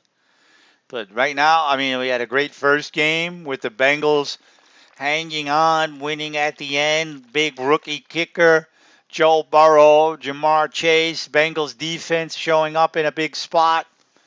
Questions about Tannehill are going to reign supreme the whole year, the whole offseason for the Titans. The Bengals, who haven't won a playoff game in forever, now have two under the wings of Joe Burrow. And with that, Joe Burrow already has as many playoff wins as Ken Anderson, two. And I always rate Ken Anderson as the best quarterback in Bengals history. And Joe Burrow still has a long way to go before he could be claimed to be the best quarterback in Bengals history. But he already has as many playoff wins as Mr. Anderson. And he needs one more to tie Boomer. And it's going to be a big spot for him. He's going to either have to go to Kansas City or to Buffalo. How do you not love those stories? Joe Burrow in the championship game with the rookie Jamar Chase with the city of Cincinnati. Well, let's face it. I mean, they need something in the worst way in terms of sports, right? The Reds haven't done anything in a long time. I mean, they really don't have much in terms of that city and sports championships as of late. Unless you're talking about college stuff. I don't even know if they're winning in college like that. I remember Bob Huggins with the basketball team used to have a pretty good team. I don't think they ever won it all, right? So I don't know. And obviously, this game, a lot to be decided in this one. So much pressure on Rodgers. Home field advantage throughout the playoffs. Everything that you could possibly ask for. You are by far the superior quarterback in this game. You have the raucous Lambeau Field crowd, right? You have the kind of weather that you like. 32 W's in below temperatures. Garoppolo with none. And you find yourself only up by 7. And especially if you look at the Rams game for the Niners at the end of the season, don't give Kyle Shanahan a chance to make adjustments because he will. As I get ready to drink my own vegan protein shake, pro, uh, fine product, cookies and creamless. It tastes just like this cookie and cream, but it's all vegan, so good stuff. I mean, it just very exciting, and I expect tomorrow to get even better.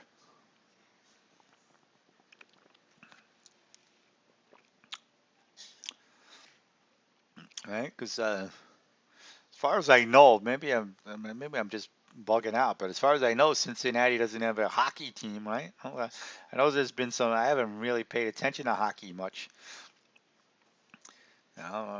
Cincinnati, you got the Bengals and you got the Reds, and the Reds haven't done anything in forever, and the Bengals have never won a Super Bowl.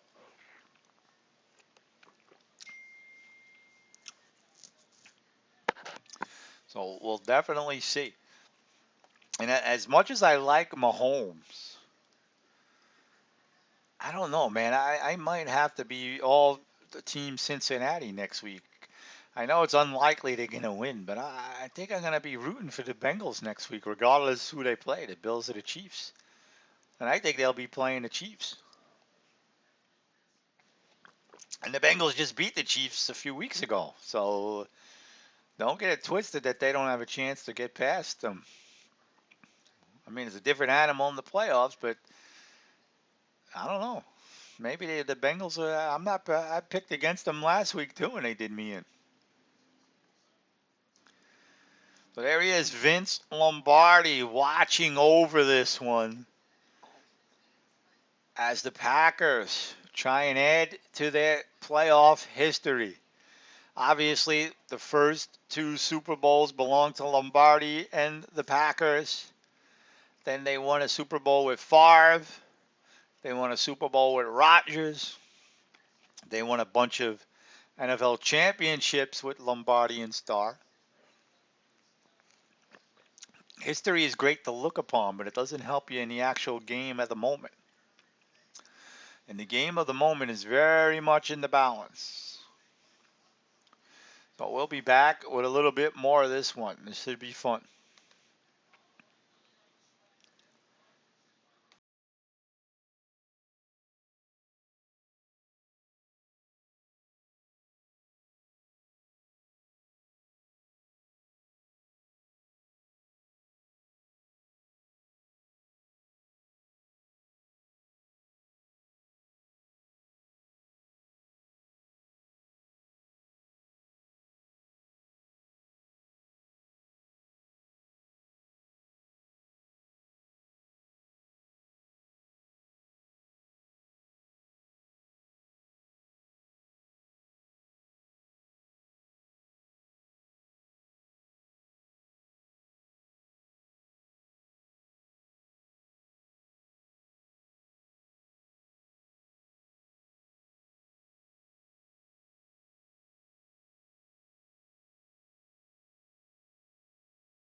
So we are back. The San Francisco 49ers are still very much alive in this one.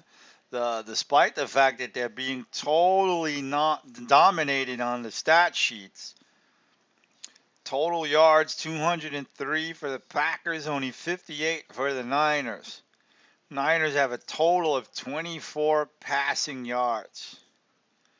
I mean, that's pretty one-sided, but the score is only 7-0. So we'll see what happens.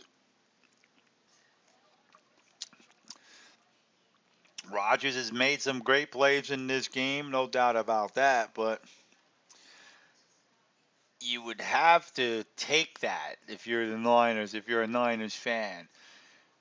Only down by 7 going into the third quarter. You would have to see that as a victory. Now, there are no moral victories at this stage in the NFL.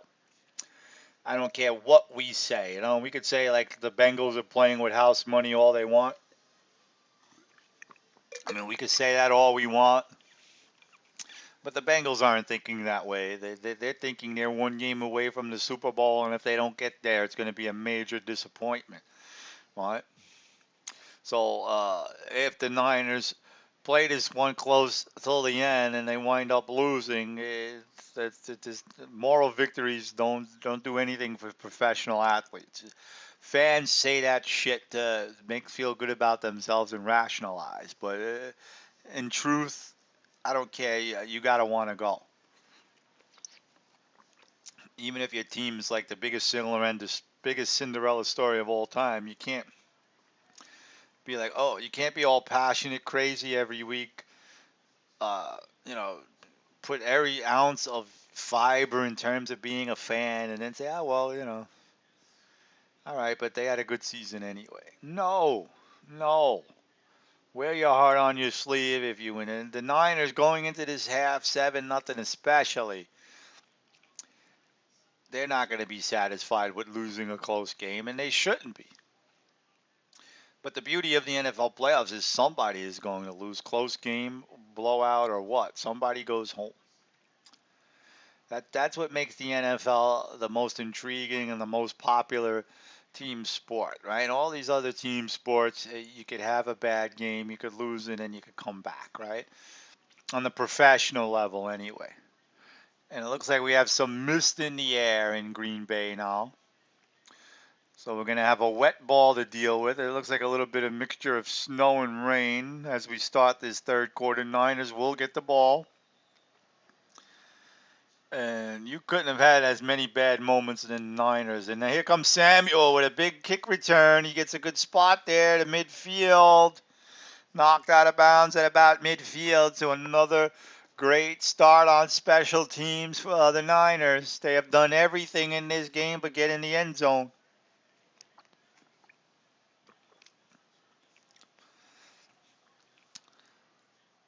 And the Niners, I don't want to give Kyle Shanahan a chance at halftime to prepare in a close game. That's why the Packers needed to be up by more. But the Packers defense has been more than up to the task.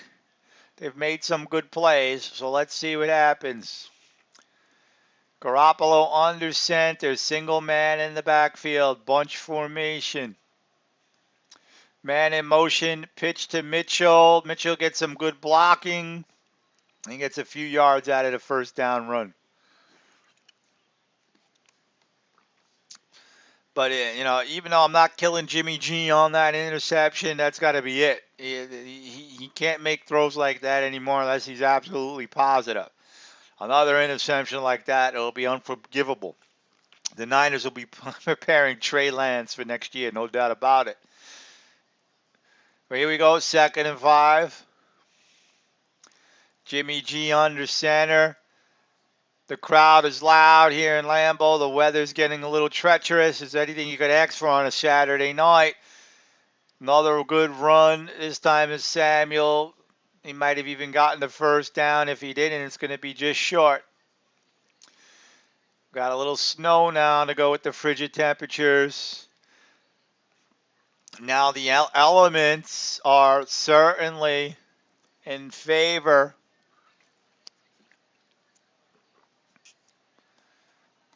of the Packers. Congress requests Pernell Chavez. I'm not going to show Chavez again, but if you want to see some younger Pernell Whitaker, I could certainly do that. First down run, they called it 3rd and 1, and Mitchell got it. And I'm not even sure if I have a good copy of Pernell Chavez. I got to look. Pernell Whitaker was somebody I was thinking of featuring. I have a lot of his good early fights on that was shown on ABC. Totally different offense now. Yep, they're certainly moving the ball on the ground. 1st and 10. The super kick return by Samuel certainly helped. Certainly was an adrenaline shot. Garoppolo under center. Not doing much shotgun here. Pitch to Mitchell. Mitchell gets a couple. Mitchell gets a couple. 2nd down now. Oh, they only call it 1. I got to start learning how to read these. I'm always off by a yard. I could have sworn that was a 2-yard run. They call it 2nd and 9.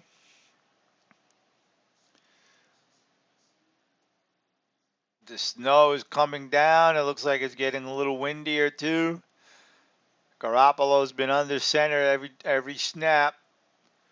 Quick throw to Samuel. Samuel gets a good block. Now Samuel making the moves. That's the Deebo Samuel that can control the game into the red zone. We didn't see that the entire first half. Deebo started with a great kick return. Quick pass by Garoppolo. Great run after the catch by Samuel. The Niners are knocking on the door.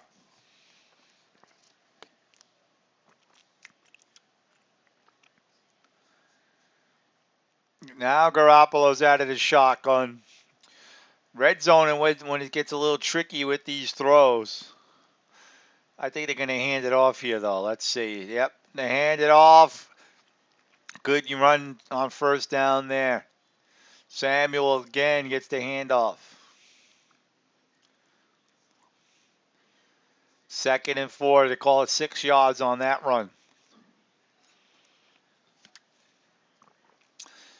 And what's important is they still could get a first down without it being 1st and goal.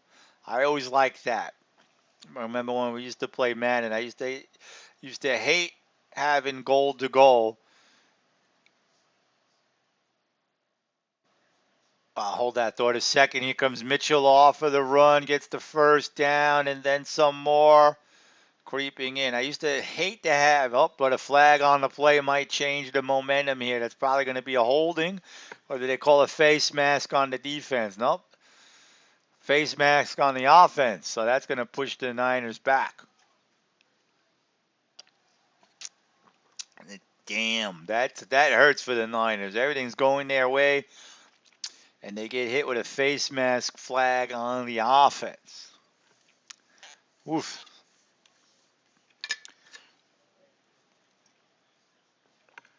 Right when you would play Madden and you had goal to goal on the 10 or the 9 or the 8-yard lines, it was damn hard getting in. I always like to get the goal to go inside like the 6 or the 5. That was much better. But now we got 2nd and 14, and the Packers with that flag has got momentum. Yeah, Kong, we got snow. Jimmy G out of the shotgun. Changing the play, it looks like. Slant, and there's another flag on the play. Slant to 15. Jennings, complete. But we got to see about the flag.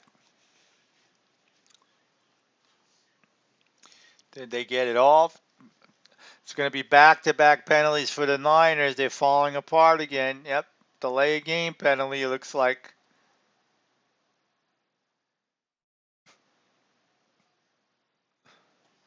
Oh, illegal formation. And it looks like Trent Williams is banged up a little bit. So somebody has to tell the Niners the objective of the game is to go forward and not backwards.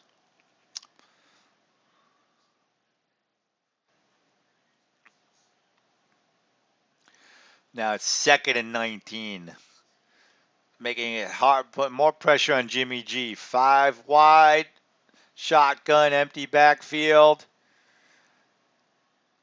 Quick pass. Ooh, almost intercepted, but caught by Mitchell for a couple. Maybe 4 yards on that one. That was a danger, and that was a bad pass by Jimmy G. You see how things work?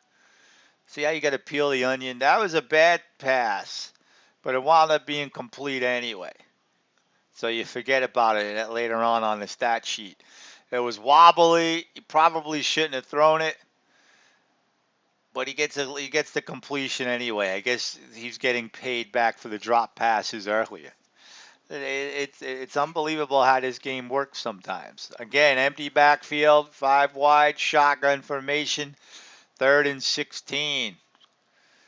No mistakes. Screen pass to Samuel. He has some blockers, but he's going to be short of the first down. It's going to be about 3 yards shy. Decision time. Do you kick the field goal? 4 yards shy. 4th and 4. Keep in mind it looks windy. It is snowing. It is freezing.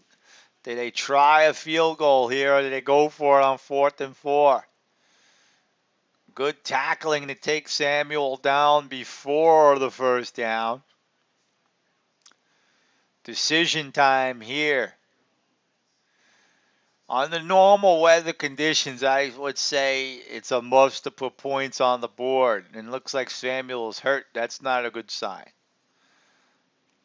We're going to get a timeout. We'll check on the injury and we'll see.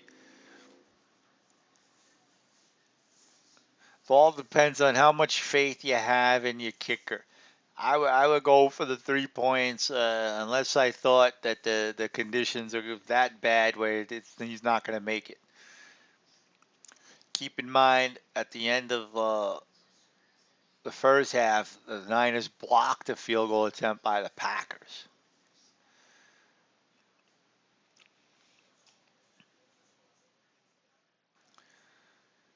So this, I mean, for a 7-0 game, this is damn exciting. This is a fun game to watch. And I don't think it's going anywhere. I don't think the Packers are going to pull away. And I think at the 2-minute warning, we're still going to have the game in the balance. So that's all you can ask for on a Saturday night, right? This game is going to get big ratings. And there's some other things going on in sports. You got of course, you got NBA games. The UFC has a pay-per-view, which is actually just starting now, 10 o'clock on here on the East Coast.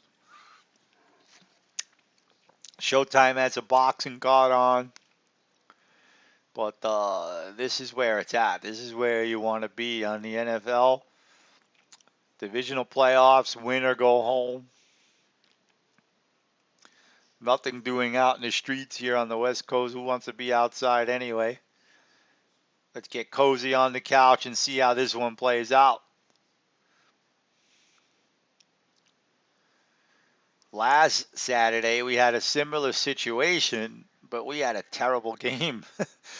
Buffalo and New England. I mean, that game was horrendous. And if you weren't here, I did the whole game on Twitch last week. It was a nightmare. But this one, we got a good one here. A lot to talk about. And Samuel, we're back to live action. Samuel still looks banged up, but doesn't look like he's being taken away. So that's a good sign. But I don't know. We'll see about him coming back. The helmet's off, and it looks like they are going for the field goal. It's windy. It's a tough field goal to make, but it looks like gold is true. Barely got it off, but it was good. 7-3 now. Packers with the lead. Niners for the first time get points on the board. But obviously the big thing is what's going on with Deebo Samuel. His helmet's off, but he's still on the sidelines. If they lose him, that's huge. I'm not talking about Mike Chody huge. I'm talking about a big factor in the game. 8:13 to go in the third quarter. Still plenty of football left. Since I have the sound down, I'm not getting the reports on what's happening with Samuel. If anybody could put it in the chat for me and give me an update if they're giving one. Now we'll see about this kickoffs. Just when Samuel is getting cooking, he gets a little banged up. And that drive started with a fantastic kick return by Samuel that put the Niners in midfield. Let's see now what the Packers do on special teams. Gold's kick is going to be short and returnable. Past the 20, past the 30. A lot of good kick returns in this game so far. And another one right here. Not as fantastic as what Samuel just did, of course, but the Niners are going to have to now, buckle down on defense. Packers starting off with good field position. 2 more games to go in the NFL tomorrow. And then the big week of championship games the following week. And if today is any indication of what we're going to get, tomorrow is going to be fantastic. But let's see how this one plays out. Rodgers under center, Jones in the backfield. Rodgers has good numbers, but hasn't been able to do much lately in terms of points. Play action pass, pressure's on. Rodgers scrambles, and he just throws it away. Right? He had the great opening drive. He had the big play for big yards at the end of the second quarter. But for the most part, after that first drive, the Niners have done a good job on him. And now it looks like Dillon, the big running back for Green Bay, is banged up. Rodgers out of the shotgun. One man in the backfield, man in motion. Let's see if he can get back to Adams. Adams has been quiet lately. Rodgers looking around, scrambling, and he hits a receiver, but the pass is dropped. Number 81 dropped the pass. It wasn't a great throw, but it was a catchable pass, it looked like. So now we're going to be 3rd and 10. Let's look at the replay. To me, it looked like the throw was a little off, but it could have been caught. No, it was a better throw than I thought. That should have been caught all the way. Right in the bread basket, and he dropped it. 3rd and 10 now. Rodgers with the long locks out of the shotgun. Jones in the backfield with him. Look for a little screen pass here. There's Jones. Screen pass. There we go. Niners stuff it out, though. They're going to make it short of the first down. So once again, we're in the territory where it's not out of the question that the Packers rather, punt. But 4th and 5, it looks like they are going to punt. And why not? Put the pressure on Garoppolo in this offense, especially with the health of Samuel in the balance. And Samuel's got a jacket on and no helmet. Doesn't look like he's coming back. But we'll see. Maybe he's just waiting for the last minute. Again, I don't have the sound on. I don't have a report on what's happening with Samuel's health. Punt is off. It's going to be returnable. Niners get to about the 27-yard line. So we get to do it again. Garoppolo gets the ball back on offense, down 7-3. Not as good field position, obviously, as the opening kickoff where they return it to the midfield. And the weather seems to be getting worse. The snow's coming down. It's not heavy snow where it's sticking on the ground, but it's certainly going to make the football wet. And nobody likes to throw a wet football. Troy Aikman, who's calling this game for Fox, used to hate that. It's one of the reasons why I loved Terry Bradshaw so much. He was one of the best bad weather quarterbacks in NFL history. So this one is crackling along here and is still in the balance. And obviously, what's happening with Deebo Samuel, we'll find out soon enough. But once again, Rodgers has everything going his way, and so far he's only been able to put up 7 points. I mean, as of now, the theme of Rodgers not being as dynamic in the playoffs as he is in the regular season continues. And that's all there is to it. You know, he has his defense to thank and drop passes by the Niners to thank for being ahead in this game. Kyle, let's tell the truth.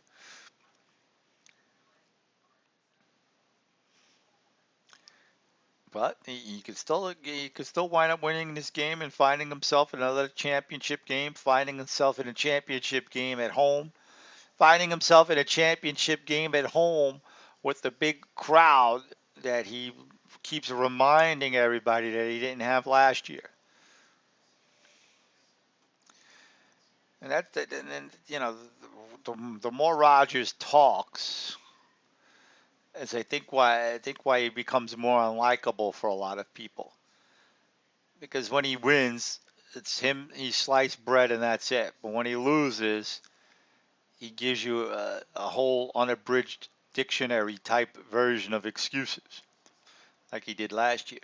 Well, here we go. Samuel is back, so that's a great sign for the Niners.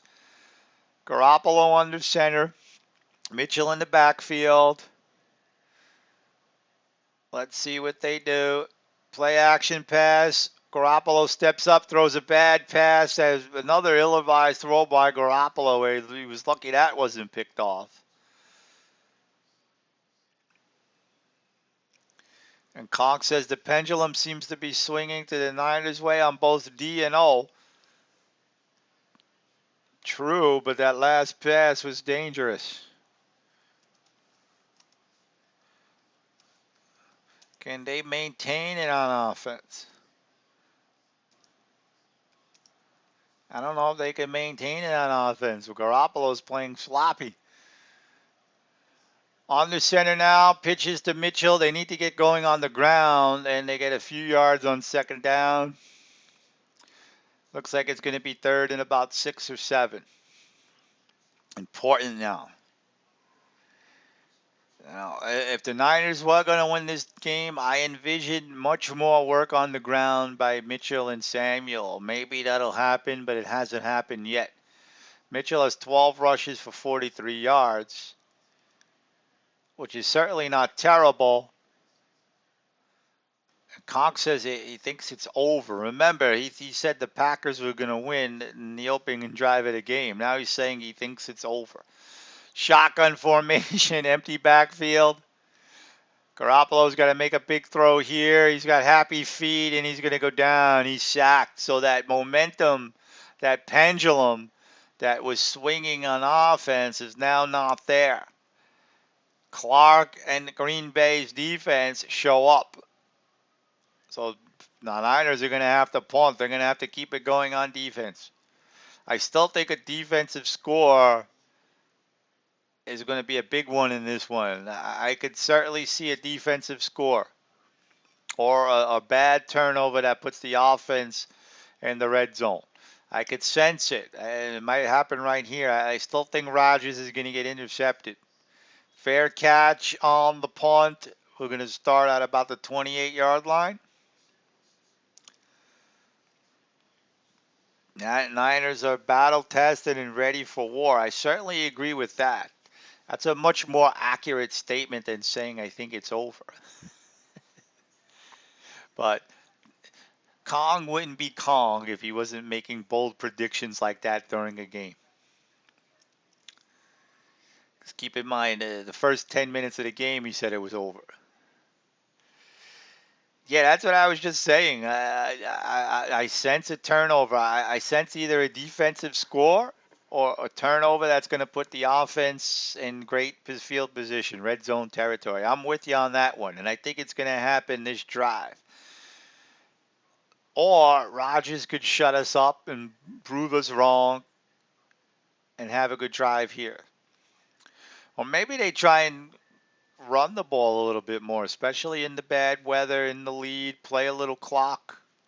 I know that might sound a little ridiculous in a 7-3 game, but you're talking about a Niners team that really hasn't been able to do much offensively.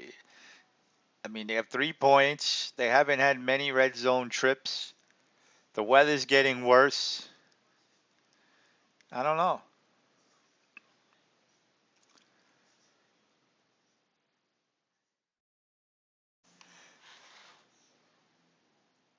Rodgers will blame the woke or State Farm. I'm not sure what you mean by that. I mean, I get the gist of it. Rodgers blames everything and everybody after he loses, but I'm not sure what you mean by the woke. Or does that say wake? I don't know. Maybe my eyes are playing tricks on.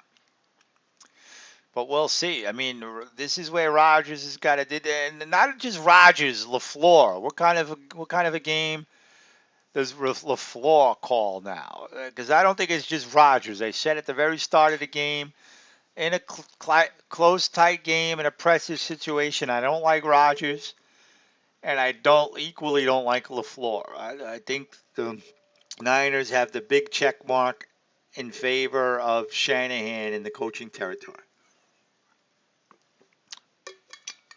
Kong says Rodgers isn't winning this game. Let's see.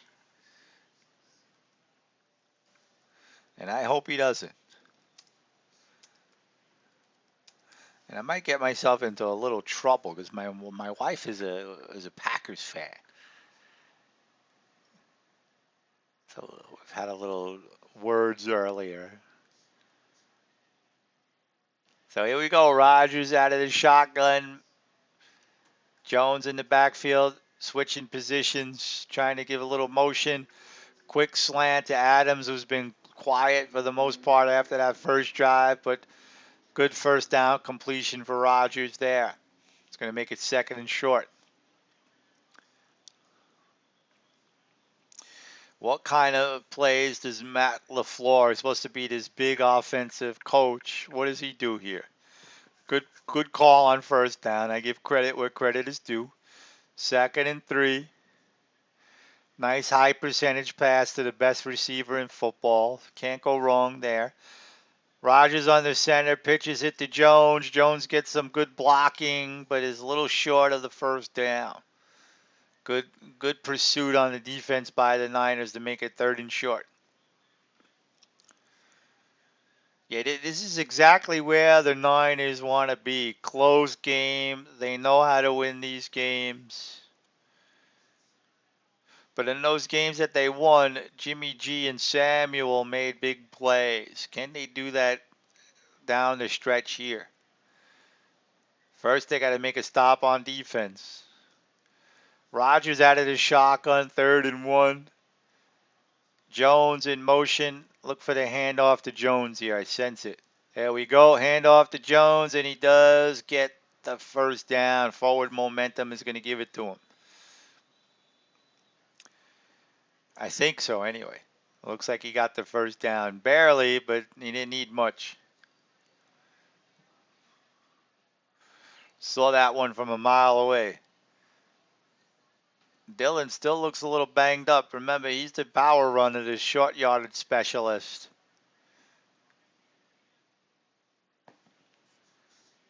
First and 10, clock ticking. This is exactly what the Packers want to do, play some clock. 3:30 to go in the third quarter. Jones in the backfield. Rodgers on the center.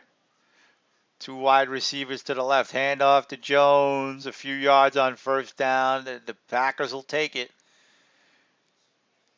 Like I said, clock ball. That's what you want here. You're playing field position. You're taking the time away from the Niners. Yeah, you have the slimmest of leads, but so what? Kill that clock. Right? If you keep moving the ball forward, you at the very least you're winning the field position battle if you do have to punt. We're already at about the 42-yard line. Handoff to Jones again, and once again he gets close to the first down. So if the Niners want to do something here, it looks like they're going to have to figure out how to stop this running game. Little short yards, positive yards on each handoff is exactly what the Packers need. It's 3rd and 1. We're under 2:20 to go in this third quarter. Packers marching towards midfield. 4 runs on this drive. Rodgers out of the shotgun. They're going to hand it off again. I could see it. There we go, and he gets the first down. No reason to do anything else until they stop it. Move those chains. Look at this. We're almost out of the third quarter now. I tip my hat to Mr. LaFleur on this one. He's calling a good drive here. 1st and 10. Right about the 51-yard line. Packers are in no rush. They're huddling up. They're walking up. Rodgers is under center again. No reason not to run it again, but they may try and play action here. It would be a good time for it. And there we go. Play action pass.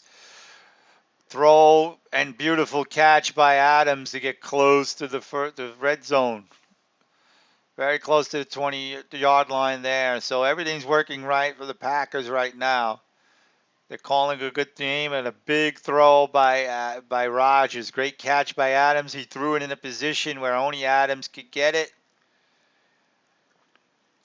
And he is earning his all-world status with that throw. It's been heavy run. But Rodgers made a big throw there. 15 out of 21, 207 yards. 35 seconds to go in the third quarter. And we have a stoppage in play. Did somebody call a timeout? Must have happened. Packers call a timeout. Interesting. Interesting. Timeouts in the second half of a football game are precious, and the Packers just used one there when I'm not really sure they should have.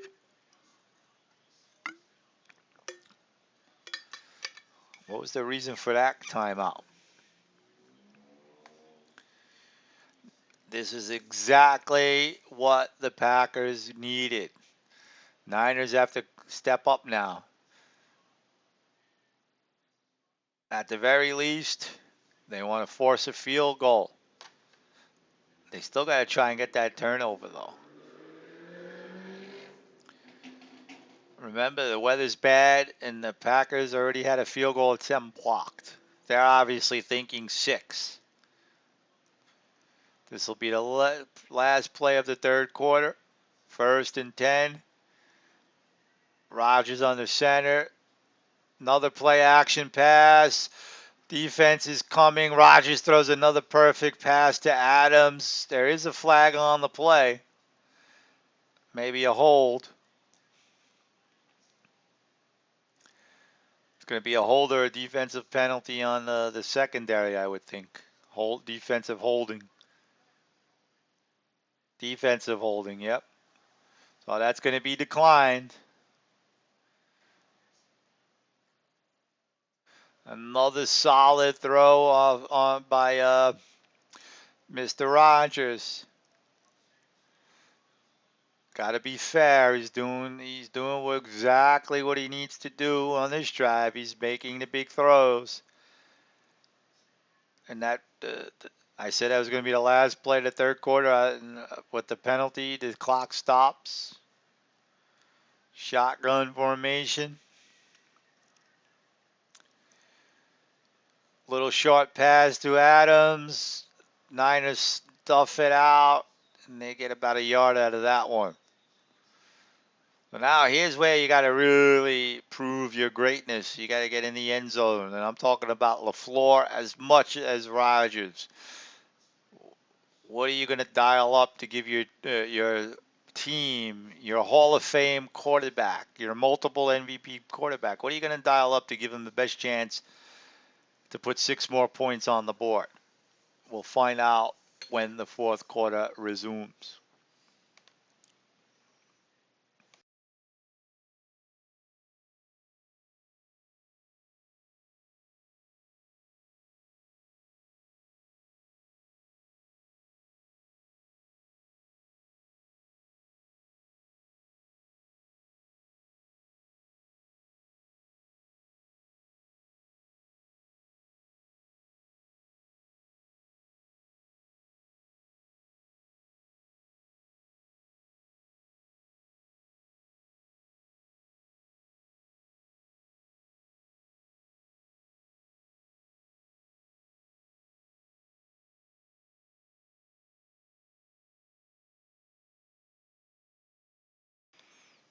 All right, all the marbles here in this one. Lambeau Field, fourth quarter, 7-3 Packer lead.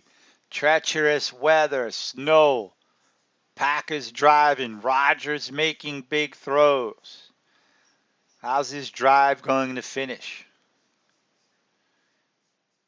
We have already had a pick 6 in this game. I mean, not a pick 6, interception in the end zone, rather, in this game. That was on the Niners side.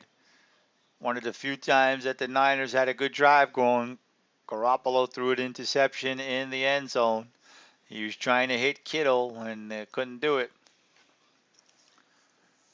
Interceptions in the end zone are just treacherous. And I'm sure if you're a Niners fan, like our boy Howie, like I said, I know a lot of Niners fans. And they're all probably losing their minds right now. I think I know as many Niners fans as I do Cowboys fans. Those are like the big fan bases. I'm, of course, a Washington fan. And I had my fair share of celebrations. I still remember that 1990 playoff game against the Niners. You look at the score, I think it was 28-10 final, Niners over Washington, with Rippon. But Rippon threw about two or three interceptions in the end zone in that game, and it would have been a lot closer if it wasn't for those interceptions in the end zone. And of course, the Niners went on to lose the championship game to the Giants. And the very next year, Washington had one of the most dominant seasons of all time, going 14-2 and winning a Super Bowl. Will we see a pick six here? I keep saying pick six. I mean an interception in the end zone. I don't know. Rodgers out of the shotgun, empty backfield, 2nd and 9. Yeah, sometimes slant to Adams. Adams is hit hard but hangs on to the ball and gets closer to the first down. They're going to be a couple of yards shy on 3rd down. High percentage passes, passing to Adams, taking what the defense is giving them. That's the kind of game the Packers are calling right now. So they're calling it 3rd and 4. He didn't get as close as I thought. Conk says you can't ask for more. That's true. This is a classic. 14:25 to go. Still a long way to go. Empty backfield. 5 wide for Rodgers out of the shotgun. Quick pass and a first down. Another pass thrown where only the receiver could get it. And this time it's number 13, Lazard, who's been quiet but comes up with a big play there. On this play, on this drive, Rodgers has been gold. Another perfect pass where only the receiver could get it, and his short stuff, just taking what the defense is going to give you. Is this the end of San Francisco, Cognacs? Of course, a couple of first downs, the game has to be over. 1st and goal, handoff to Jones. Jones moves forward, gets closer to the end zone. It's going to be 1st and goal from about the 4-yard line. Always tough to get it in here, right? Unless you got like a really strong power running game, it's risky to throw the ball here, even with a guy like Rodgers. But if the Packers do get a score here, I would say the Niners' chances of winning is less than 5% if the Packers can punch it in here. Hand off to Rodgers, but it looks like a whistle blow before the snap, and it's going to be a flag. Let's see about the flag. Is it going to be a false start? That'd be big. That's unexcusable if that's a false start on the Green Bay.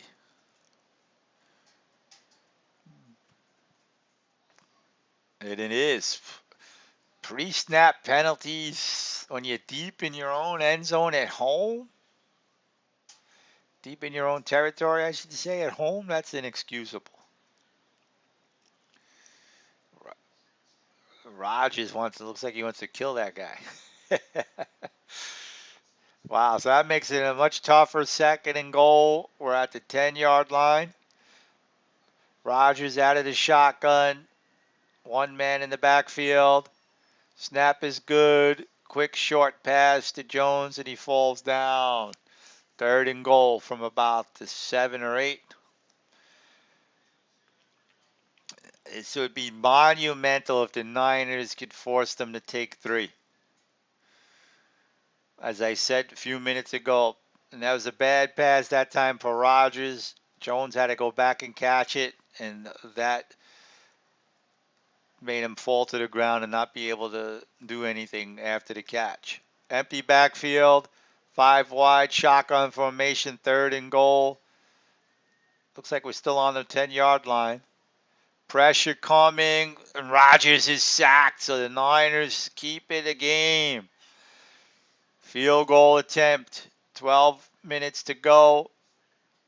The Niners are going to have to take 3 and like it. And in this weather, it's no gimme field goal. Double teamed Adams on that one. They said if you're going to beat us, it's not going to be to Adams. Good defense by the Niners. The flag obviously was the big thing about that. 33-yard attempt for Crosby, and it's perfect. Weather didn't affect that attempt. It's 10-3 now. Here comes another prediction from Kong. Now we're going to OT. So if you haven't been with us from the beginning, let me explain to you what's happening. Before the Packers even scored on the opening drive when they were driving so well, Kong was like, this is the end of the Niners. And then about 2 or 3 different times, he's already predicted that Rodgers is not going to win the game. And now we're definitely going into overtime. Kong says I'm 11-27 ahead of everything. I'm not sure what that means. Maybe you have your head. There's always delays with this stuff. So your TV is probably a little bit ahead of mine. I think that's what you mean. But stick around because we're going to overtime. In order for that to happen, the Niners have to get it in the end zone. And they haven't really come close to doing that yet. As well and as spirited as they've been playing, they haven't come close to punching it in for 6. And with the weather and with the ball being wet, you would have to think a heavy dosage of Mitchell and Samuel on the ground is the best way for them to get in the end zone.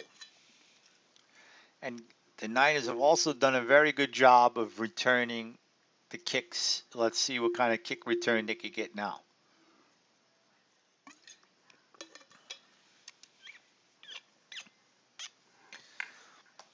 What do you think, Grady? Is it going to happen? Are we getting overtime? I don't know.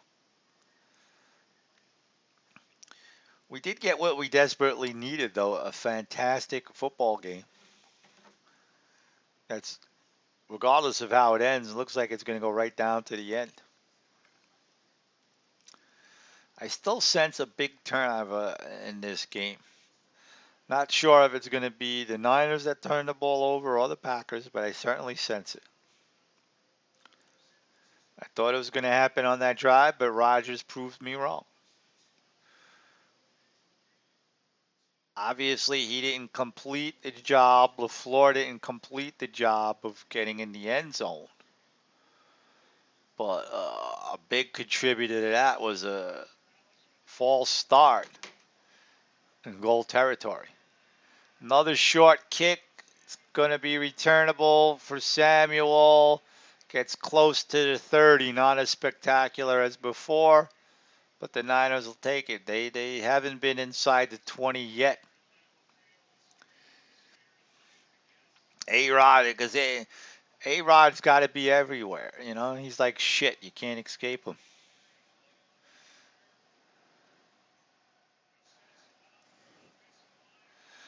I didn't even know A-Rod liked football. I know A-Rod's such a baseball head.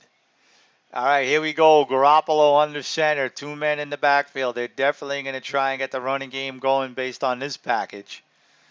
Hand off to Mitchell. Nice move to the outside. Good run on the first down. About 2 yards shy of the first down. About 8-yard run for Mitchell. And they got plenty of time to do that. They got plenty of time to open up their playbook, use the running plays, use the big packages, the high percentage stuff. And they call it 7 yards. That looked like that was 8 yards to me. I don't know. I guess I'm reading the spots wrong. Nevertheless, it's 2nd and 3. Same big package. This time they hand off to the fullback, and they get close to midfield. Big run there. That's something you don't really see a lot in today's football. The fullback, or should I say the forward back, in tribute to my good man Dudaman from the Madden League, he used to say forward back. You don't really see that much in today's NFL. The fullback's pretty much, and it looks like Kittle got hurt on that play, but he's getting up.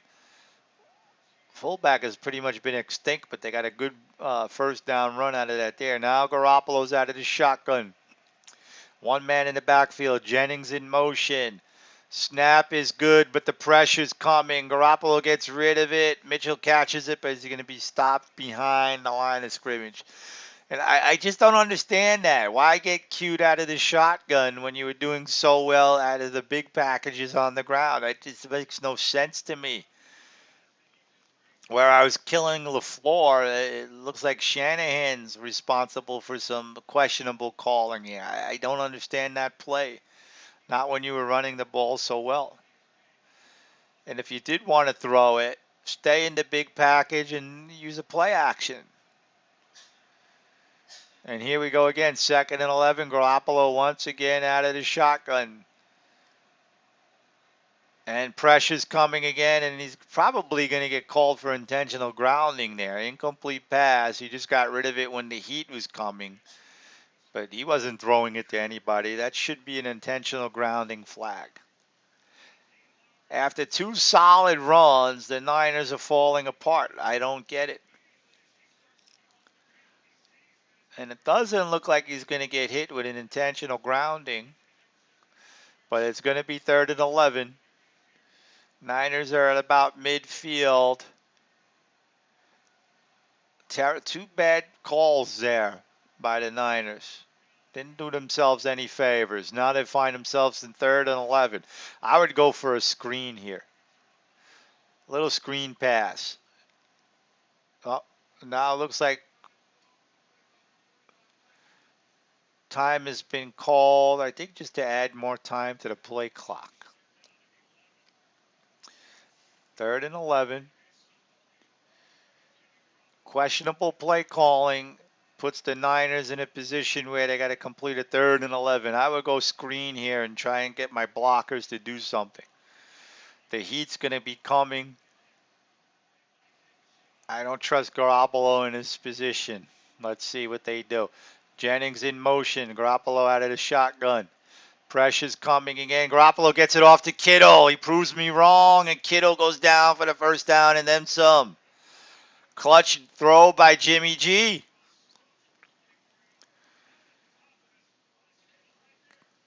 Kittle off the slant, wide open, and then a lot of good yards after the catch. Wobbly throw by Garoppolo, but he didn't really need to wing it out there. He just laid it out there for the tight end on the slant, and it was perfect. Didn't look pretty coming out of his hand, but it gets the job done. 1st and 10. Niners at the 30-yard line. Down 10-3. They need to get in the end zone. Hand off to Samuel. Samuel scrambles forward for a good first down run, getting closer to the 20-yard line.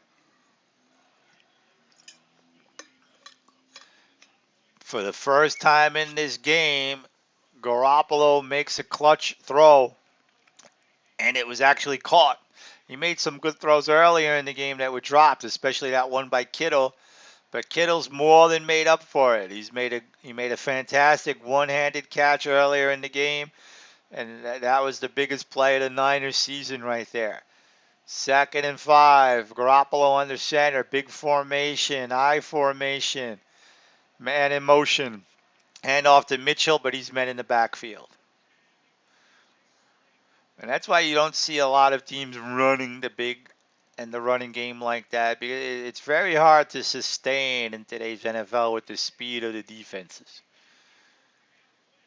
Even with an offensive line as good as the Niners have, especially running the ball, if you go big a little too much, the defenses are going to wind up figuring it out. So now we have a big, important 3rd and 7. Garoppolo out of the shotgun, single man in the backfield. Now he moves out of the backfield. He has time, slant to Jennings, and he's going to be half a yard or about a yard short of the first down. He didn't get the first down here. I would think they got to go for it. 6:45 to go in this game. I guess you can kick the field goal, but it doesn't look like that's what they're going to do. I would go for it. 4th and 1. I agree with going for it. It's just a matter of dialing up the right play.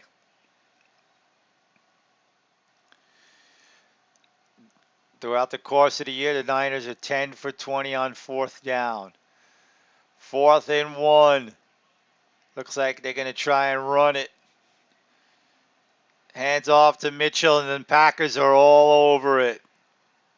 All over it. They weren't fooling anybody there. That could be the game.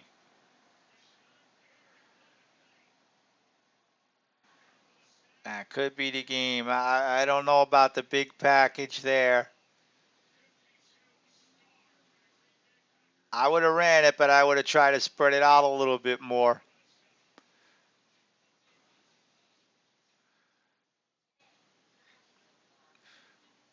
But we'll see. The Niners D is going to have to come up big once again.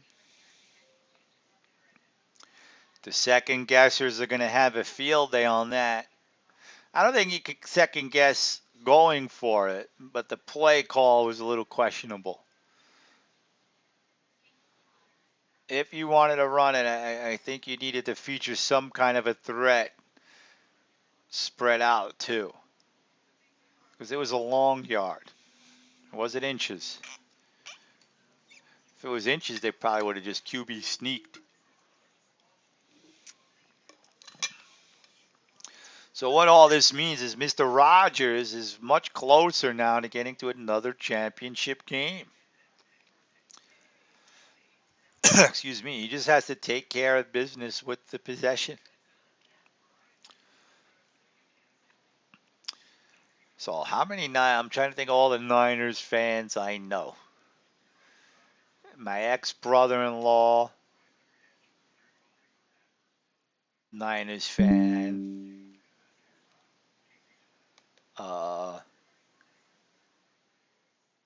His cousin, Niners fan. My ex-sister-in-law's new husband's a Niners fan. Of course, Howie. Sean Walker, Niners fan. Guy I used to work with, James, Niners fan. Another guy I used to work with who just recently passed away, Ron Riley, used to be a security guard at my old job. He was a big Niners fan, but he passed away. If he was alive right now, he'd be losing his mind. He was a real passionate Niners fan. I don't know if you remember Ron Riley, Jay. He might have. I think he was around when you worked there, but he just recently passed. He was a tremendous Niners fan. There might be a couple more I'm forgetting. But I just don't like that call on 4th down. I mean, you're telling them you're running right up the middle there. No creativity on that play. Now the defense is going to have to come up big. Rodgers gives it to Jones, and he stopped. Maybe a gain of 1. Niners do have 3 timeouts. They call it 2. Wow. Didn't look like he got much after the line of scrimmage. So it's going to be 2nd and 8. We do have a player down. A 49er is down. So there's a stoppage in play. Name of the game now for Rodgers and the Packers is first downs. Move the chains. And they're going to take a break. See about the injury.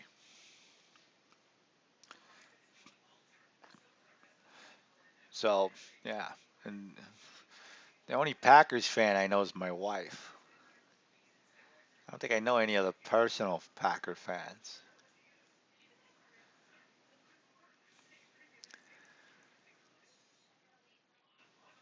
I remember the Packers growing up as a kid. Their big players were James Lofton, Lynn Dickey, quarterback Lynn Dickey. And then they had one of the biggest mysteries to me of all time was with this guy. I don't know if you remember before Favre, Don the Magic Man Mikowski. He started off like a house on fire, and I thought for the life of me he had all-time great look all over him. I think it was 88, 89. He had big seasons, and then I don't know what happened to him. I mean, it's one thing to lose your job to Brett Favre, but he never was able to do anything after that. It's just a mystery to me. To me, he's so good, and then he just disappeared. Don the Magic Man Mikowski.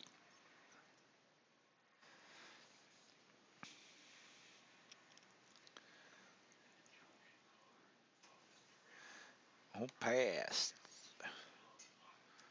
Ron Riley. Don't know if you remember him. He was a security guard.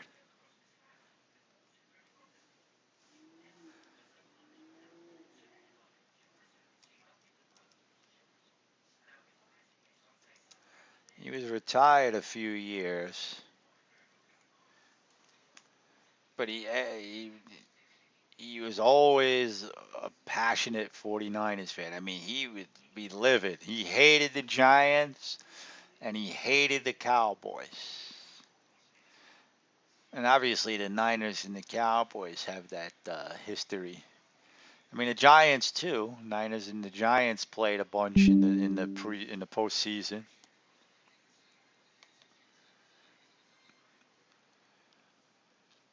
And the Niners lost to the Giants quite a bit in big games.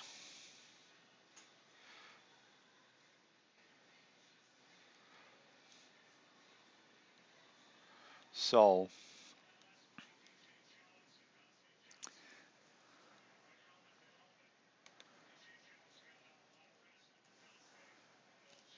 so here we go. We're back to live action.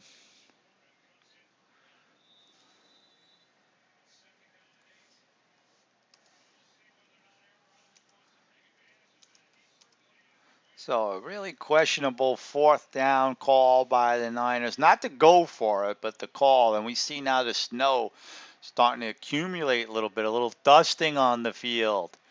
Rodgers out of the shotgun, 2nd and 8. He tries to hit Adams on the side, and it's incomplete. So it's going to be 3rd down. Snow's coming down heavier. Interesting call there. He tried to hit one-on-one Adams. Niners might have got away with a little hands there. But big 3rd down coming up. The Niners defense needs to step up big. They've been big the whole game, but they got to be asked to do it one more time. And here's another where where we're at with Rodgers when he really needs to make the big throw. Is he going to? Out of the shotgun. Pressure's coming, and he doesn't even get a chance to get the big throw. He is sacked. Big Armstead, big defensive stand by the Niners. They're going to get another chance here. This game is far from over. Where's Frank Stallone? Save me, darling. I am far from over. The great Staying Alive. Yeah, I'm being sarcastic. That movie was horrible. But who doesn't remember that song? Far from over. Packers now punting out of their own end zone. Niners stand to get good field position. And we got a blocked punt. We got a blocked punt. The Niners are all over it. And they're in. There we go. That's the turnover we thought was going to happen. Turnover on special teams. Is it going to stand? Are there any flags? It looks like it's going to be good. Blocked punt. Yep.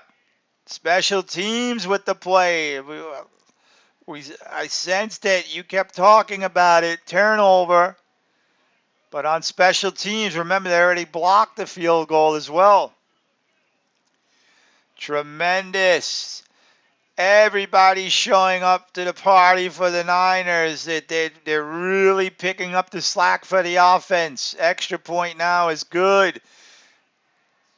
Now Rodgers has more pressure on him. The more pressure you put on Rodgers in the postseason, the worse he does. That's been his history. With the one exception of the Super Bowl, that's been his history. There's no doubt about it. Can he erase that history in a minute, in the last 4:41 of this game?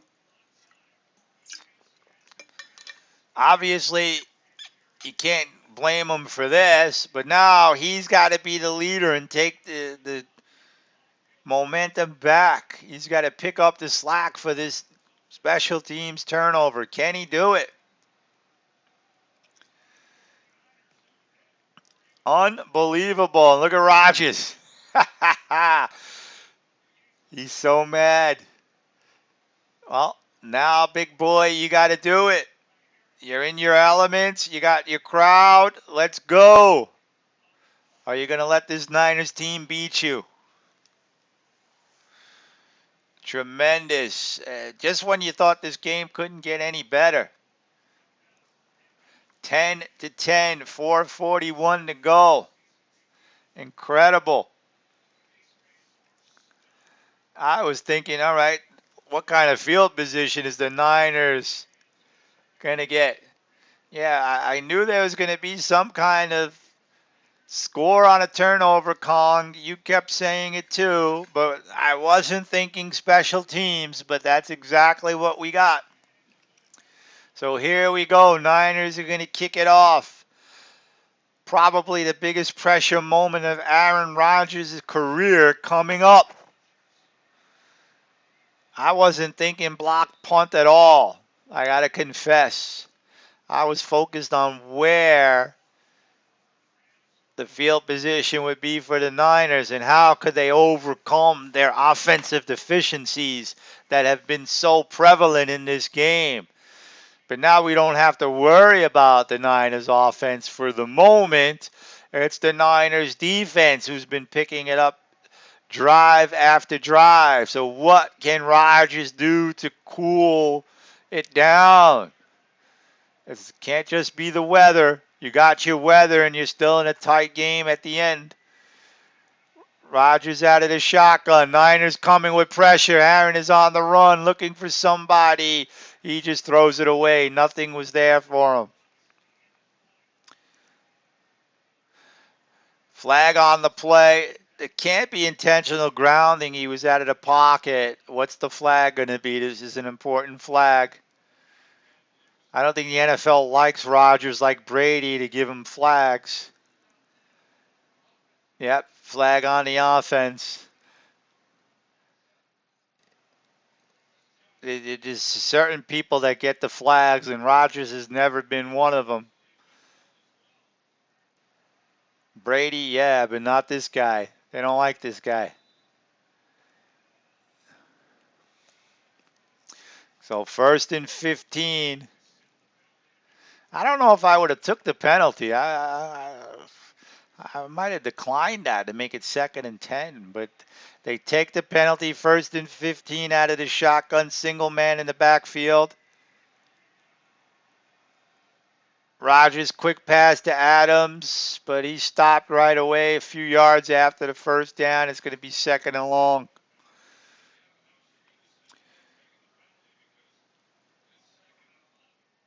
Second and 11. So special teams, blocked field goal and a punt, blocked punt for 6. Big. Big. I mean, if you're one of those people that believe in destiny, you got to believe that destiny's on the Niners' side for what we're seeing in this game. Shotgun formation for Rodgers. Can he take destiny away? He has time this time, and he throws a risky pass that's almost picked off but incomplete. Intended for Cobb. That was risky. 3rd and 11. The pressure is on, and Rodgers is not showing up. Almost a pick 6 is right. Well, it was the defender on the replay. The defender really never had a chance, but it was an ill-advised throw nonetheless. So here we go, 3rd and 11. The snow is coming down. Biggest throw of Rodgers' career, possibly. Out of the shotgun, empty backfield. The heat is coming. Packers doing a good job of protecting. He's going deep. He has Adams, but no. Way off. Double coverage. Adams, not even close. 4th and 11. Rodgers is falling apart. Now they got to punt again. Packers got to punt again. He went all downfield. He went all. That was the first real big pass downfield all game, and it had no shot. Adams was double covered, and the throw was nowhere near him. All right, another Niners stand to get good field position again after the punt. We have a whistle before the punt, and there's a flag. Is it going to be against the Packers? False start. Packers will have to back up 5 more yards. They're falling apart. They're falling apart. They got the weather. They got the snow. They got the cold. But they're melting nonetheless. They're melted in the frigid air. It's going to be up to the Packers D to bail them out. Good punt. Fields it at the 20. Looking for blocking. Packers are going to stuff it out at about the 30. Niners needed to get something going their way. And that's the first thing that has gone their way in quite a while. A good punt and a long field for the Packers. Considering where they punted from, that was tremendous. Now you got to worry about Garoppolo and a long field in bad weather. Let's see what he could do. You could still get your running backs involved. You still have 3 timeouts, but getting a long field goal here might be tricky in this weather. Shotgun, empty backfield for Garoppolo. They're not worried about running right now. Slant to Kittle, big first down. Kittle has been money since that horrific drop pass. Big strike by Jimmy G. The Paisan coming up big. Kittle coming up big. The Niners fans going ballistic. 1st and 10. If you're the Niners, you're not even thinking field goal, but 2:45 to go in the 4th. All 3 timeouts. Ball on the 40-yard line. Pitch to Mitchell. Mitchell gets a block. He accelerates, but gets taken down after a couple of yards.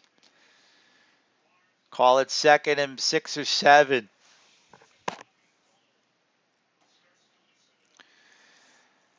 Yeah, the conditions are making it very interesting, and always the most aesthetically pleasing games are the games in the snow. This is such a treat on a Saturday night. Getting cozy on the couch. A Robbie Gould field goal will win it is Kong's new prediction. Stoppage in play. Rodgers could not carry the team on his back. That much is clear. Now they got to worry about losing this game in regulation. Packers D is going to have to, if the Packers are going to win this game, it's going to be on a turnover. I don't think anything else is going to happen for them.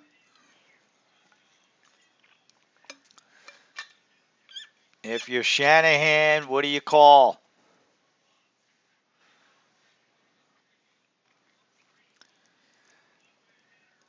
I would love to hear the list of excuses that are going to come out of Rodgers' mouth if they can't pull this one out. I would love it. Yeah. Well, what can you do? The kid's going to watch his team lose. The hell with him. Maybe they'll pull it out. You never know. With Garoppolo's decision making, it's always tricky. But like at the end of regulation in the Rams game, he was great, right? For most part against Dallas, he was very good, right? And he's already gotten to a Super Bowl, so he's not without ability. He just when he makes mistakes, they're horrendous mistakes. That's the problem with Garoppolo.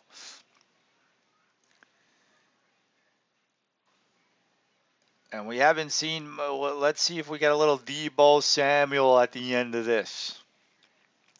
Niners have some good weapons, but it's been mostly George Kittle towards the end here. Samuel's had moments. Mitchell hasn't really been that effective. The other receivers haven't really gotten that much involved. But the way the game is going, a field goal, since it's been such dominance with special teams, a field goal could be the trick. I don't know though with this weather. I think you got to really get inside the field goal of 30 or shorter to really give yourself a good chance. I don't know if a long field goal is doable in this weather. And look at it, that's a great shot. The showing the Lambeau faithful with the snow falling down on them. This is tremendous. 2nd and 5. Ball on the 45-yard line. Niners trying to get to midfield. Another big throw by Jimmy G to Deebo Samuel this time for the first down, and the Niners cross midfield. Clock ticking. 148, 145. Perfect throw and catch. Great execution by Garoppolo there. Right into the hands of Samuel. He wasn't dropping that one. Minute 30 to go. Niners still have 3 timeouts. They still got to get a lot closer for a good field goal in my estimation. Under center now is Garoppolo. Bunch formation. Pitch to Mitchell. No, it's pitch to Samuel. He gets a couple. They call it a 3-yard gain. And I think we're going to get our first timeout on the Niners side. No, Packers call timeout. That makes sense. Right? They want to force a field goal and still have some time. But they already wasted a timeout, so now they only have one left. As I said, when they called the timeout immediately in that third quarter, as timeouts in the second half of football games are precious. Timeouts in the second half of playoff football games is the most valuable commodity on the planet. Run, run, run, Conk says. That would be a brilliant idea. But right now, I don't think they're in comfortable field goal range. But they could certainly try and run the ball. They would certainly be smart to run the ball. If they're going to throw, it's got to be off of play action. Garoppolo is under center, man in motion. Pitch to Samuel. He's met behind the line of scrimmage. So they did try and run it, but they didn't execute. So we're looking at third down. So the Packers D came up big there. The Packers D has been the most reliable thing in Green Bay tonight. The snow coming down as we ending this classic. Overtime is looking more likely. Overtime or a long field goal attempt. Still plenty of time now, but with the Packers without any timeouts, unless they get a turnover, I can't see them touching this ball again on offense. And it looks like the Packers got away with a face mask on that replay. 3rd and 7. I don't think you could just run here. I would look for Kittle on a slant. Or Samuel, obviously. If you run here, I don't like it. You got to try and go for it here. This is where it could get sticky with Garoppolo. Shotgun formation, one man in the backfield, and we have a timeout by San Francisco. Kittle up the middle, you think? Yes. I just said a few minutes ago, Kittle on a slant. I think that's what, because you can't, if you double team Kittle, then that's going to leave Samuel open. That's the beauty of having two studs. If Kittle's double team, then you look for Debo. But yeah, the Kittle's been eating them alive. Why not go to him again? I gotta think the Niners want the first down here. They got to call a good aggressive play, but a play that's only going to give them a chance to catch it. Garoppolo cannot throw a ball that could be picked. Shotgun formation. Debo in the backfield now.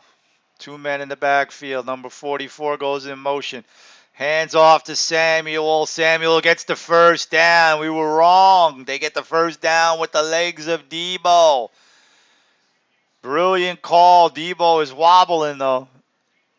He's limping. I don't think he's coming back from this one. They're gonna have to win this without him.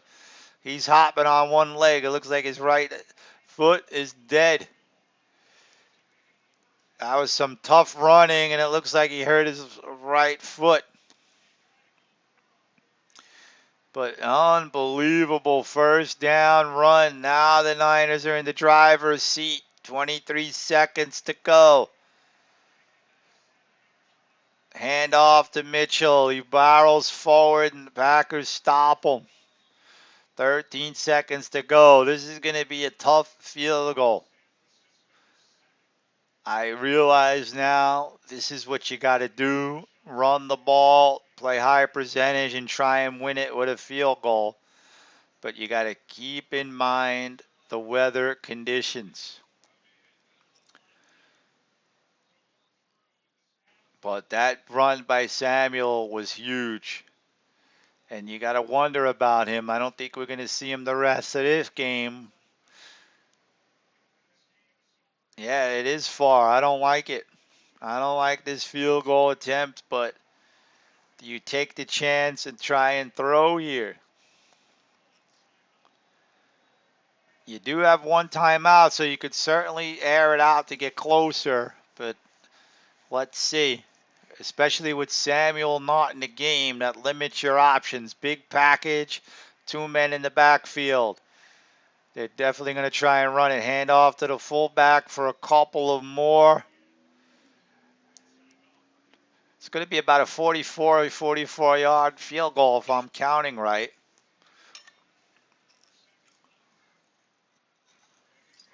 Now Kittle is banged up walking off the field gingerly. You wonder what the Niners are going to have left health-wise if they do win this game. Tremendous game. Couldn't ask for a better scenario. Unless you're a Packers fan. If you're a Packers fan, you are absolutely miserable.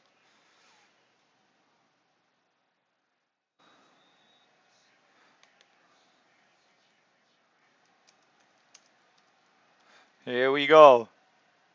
45-yard attempt. Doesn't look like there's wind, so that might be an easy one, and it's good. The San Francisco 49ers end the season for Rodgers. One and done for Rodgers and the Niners.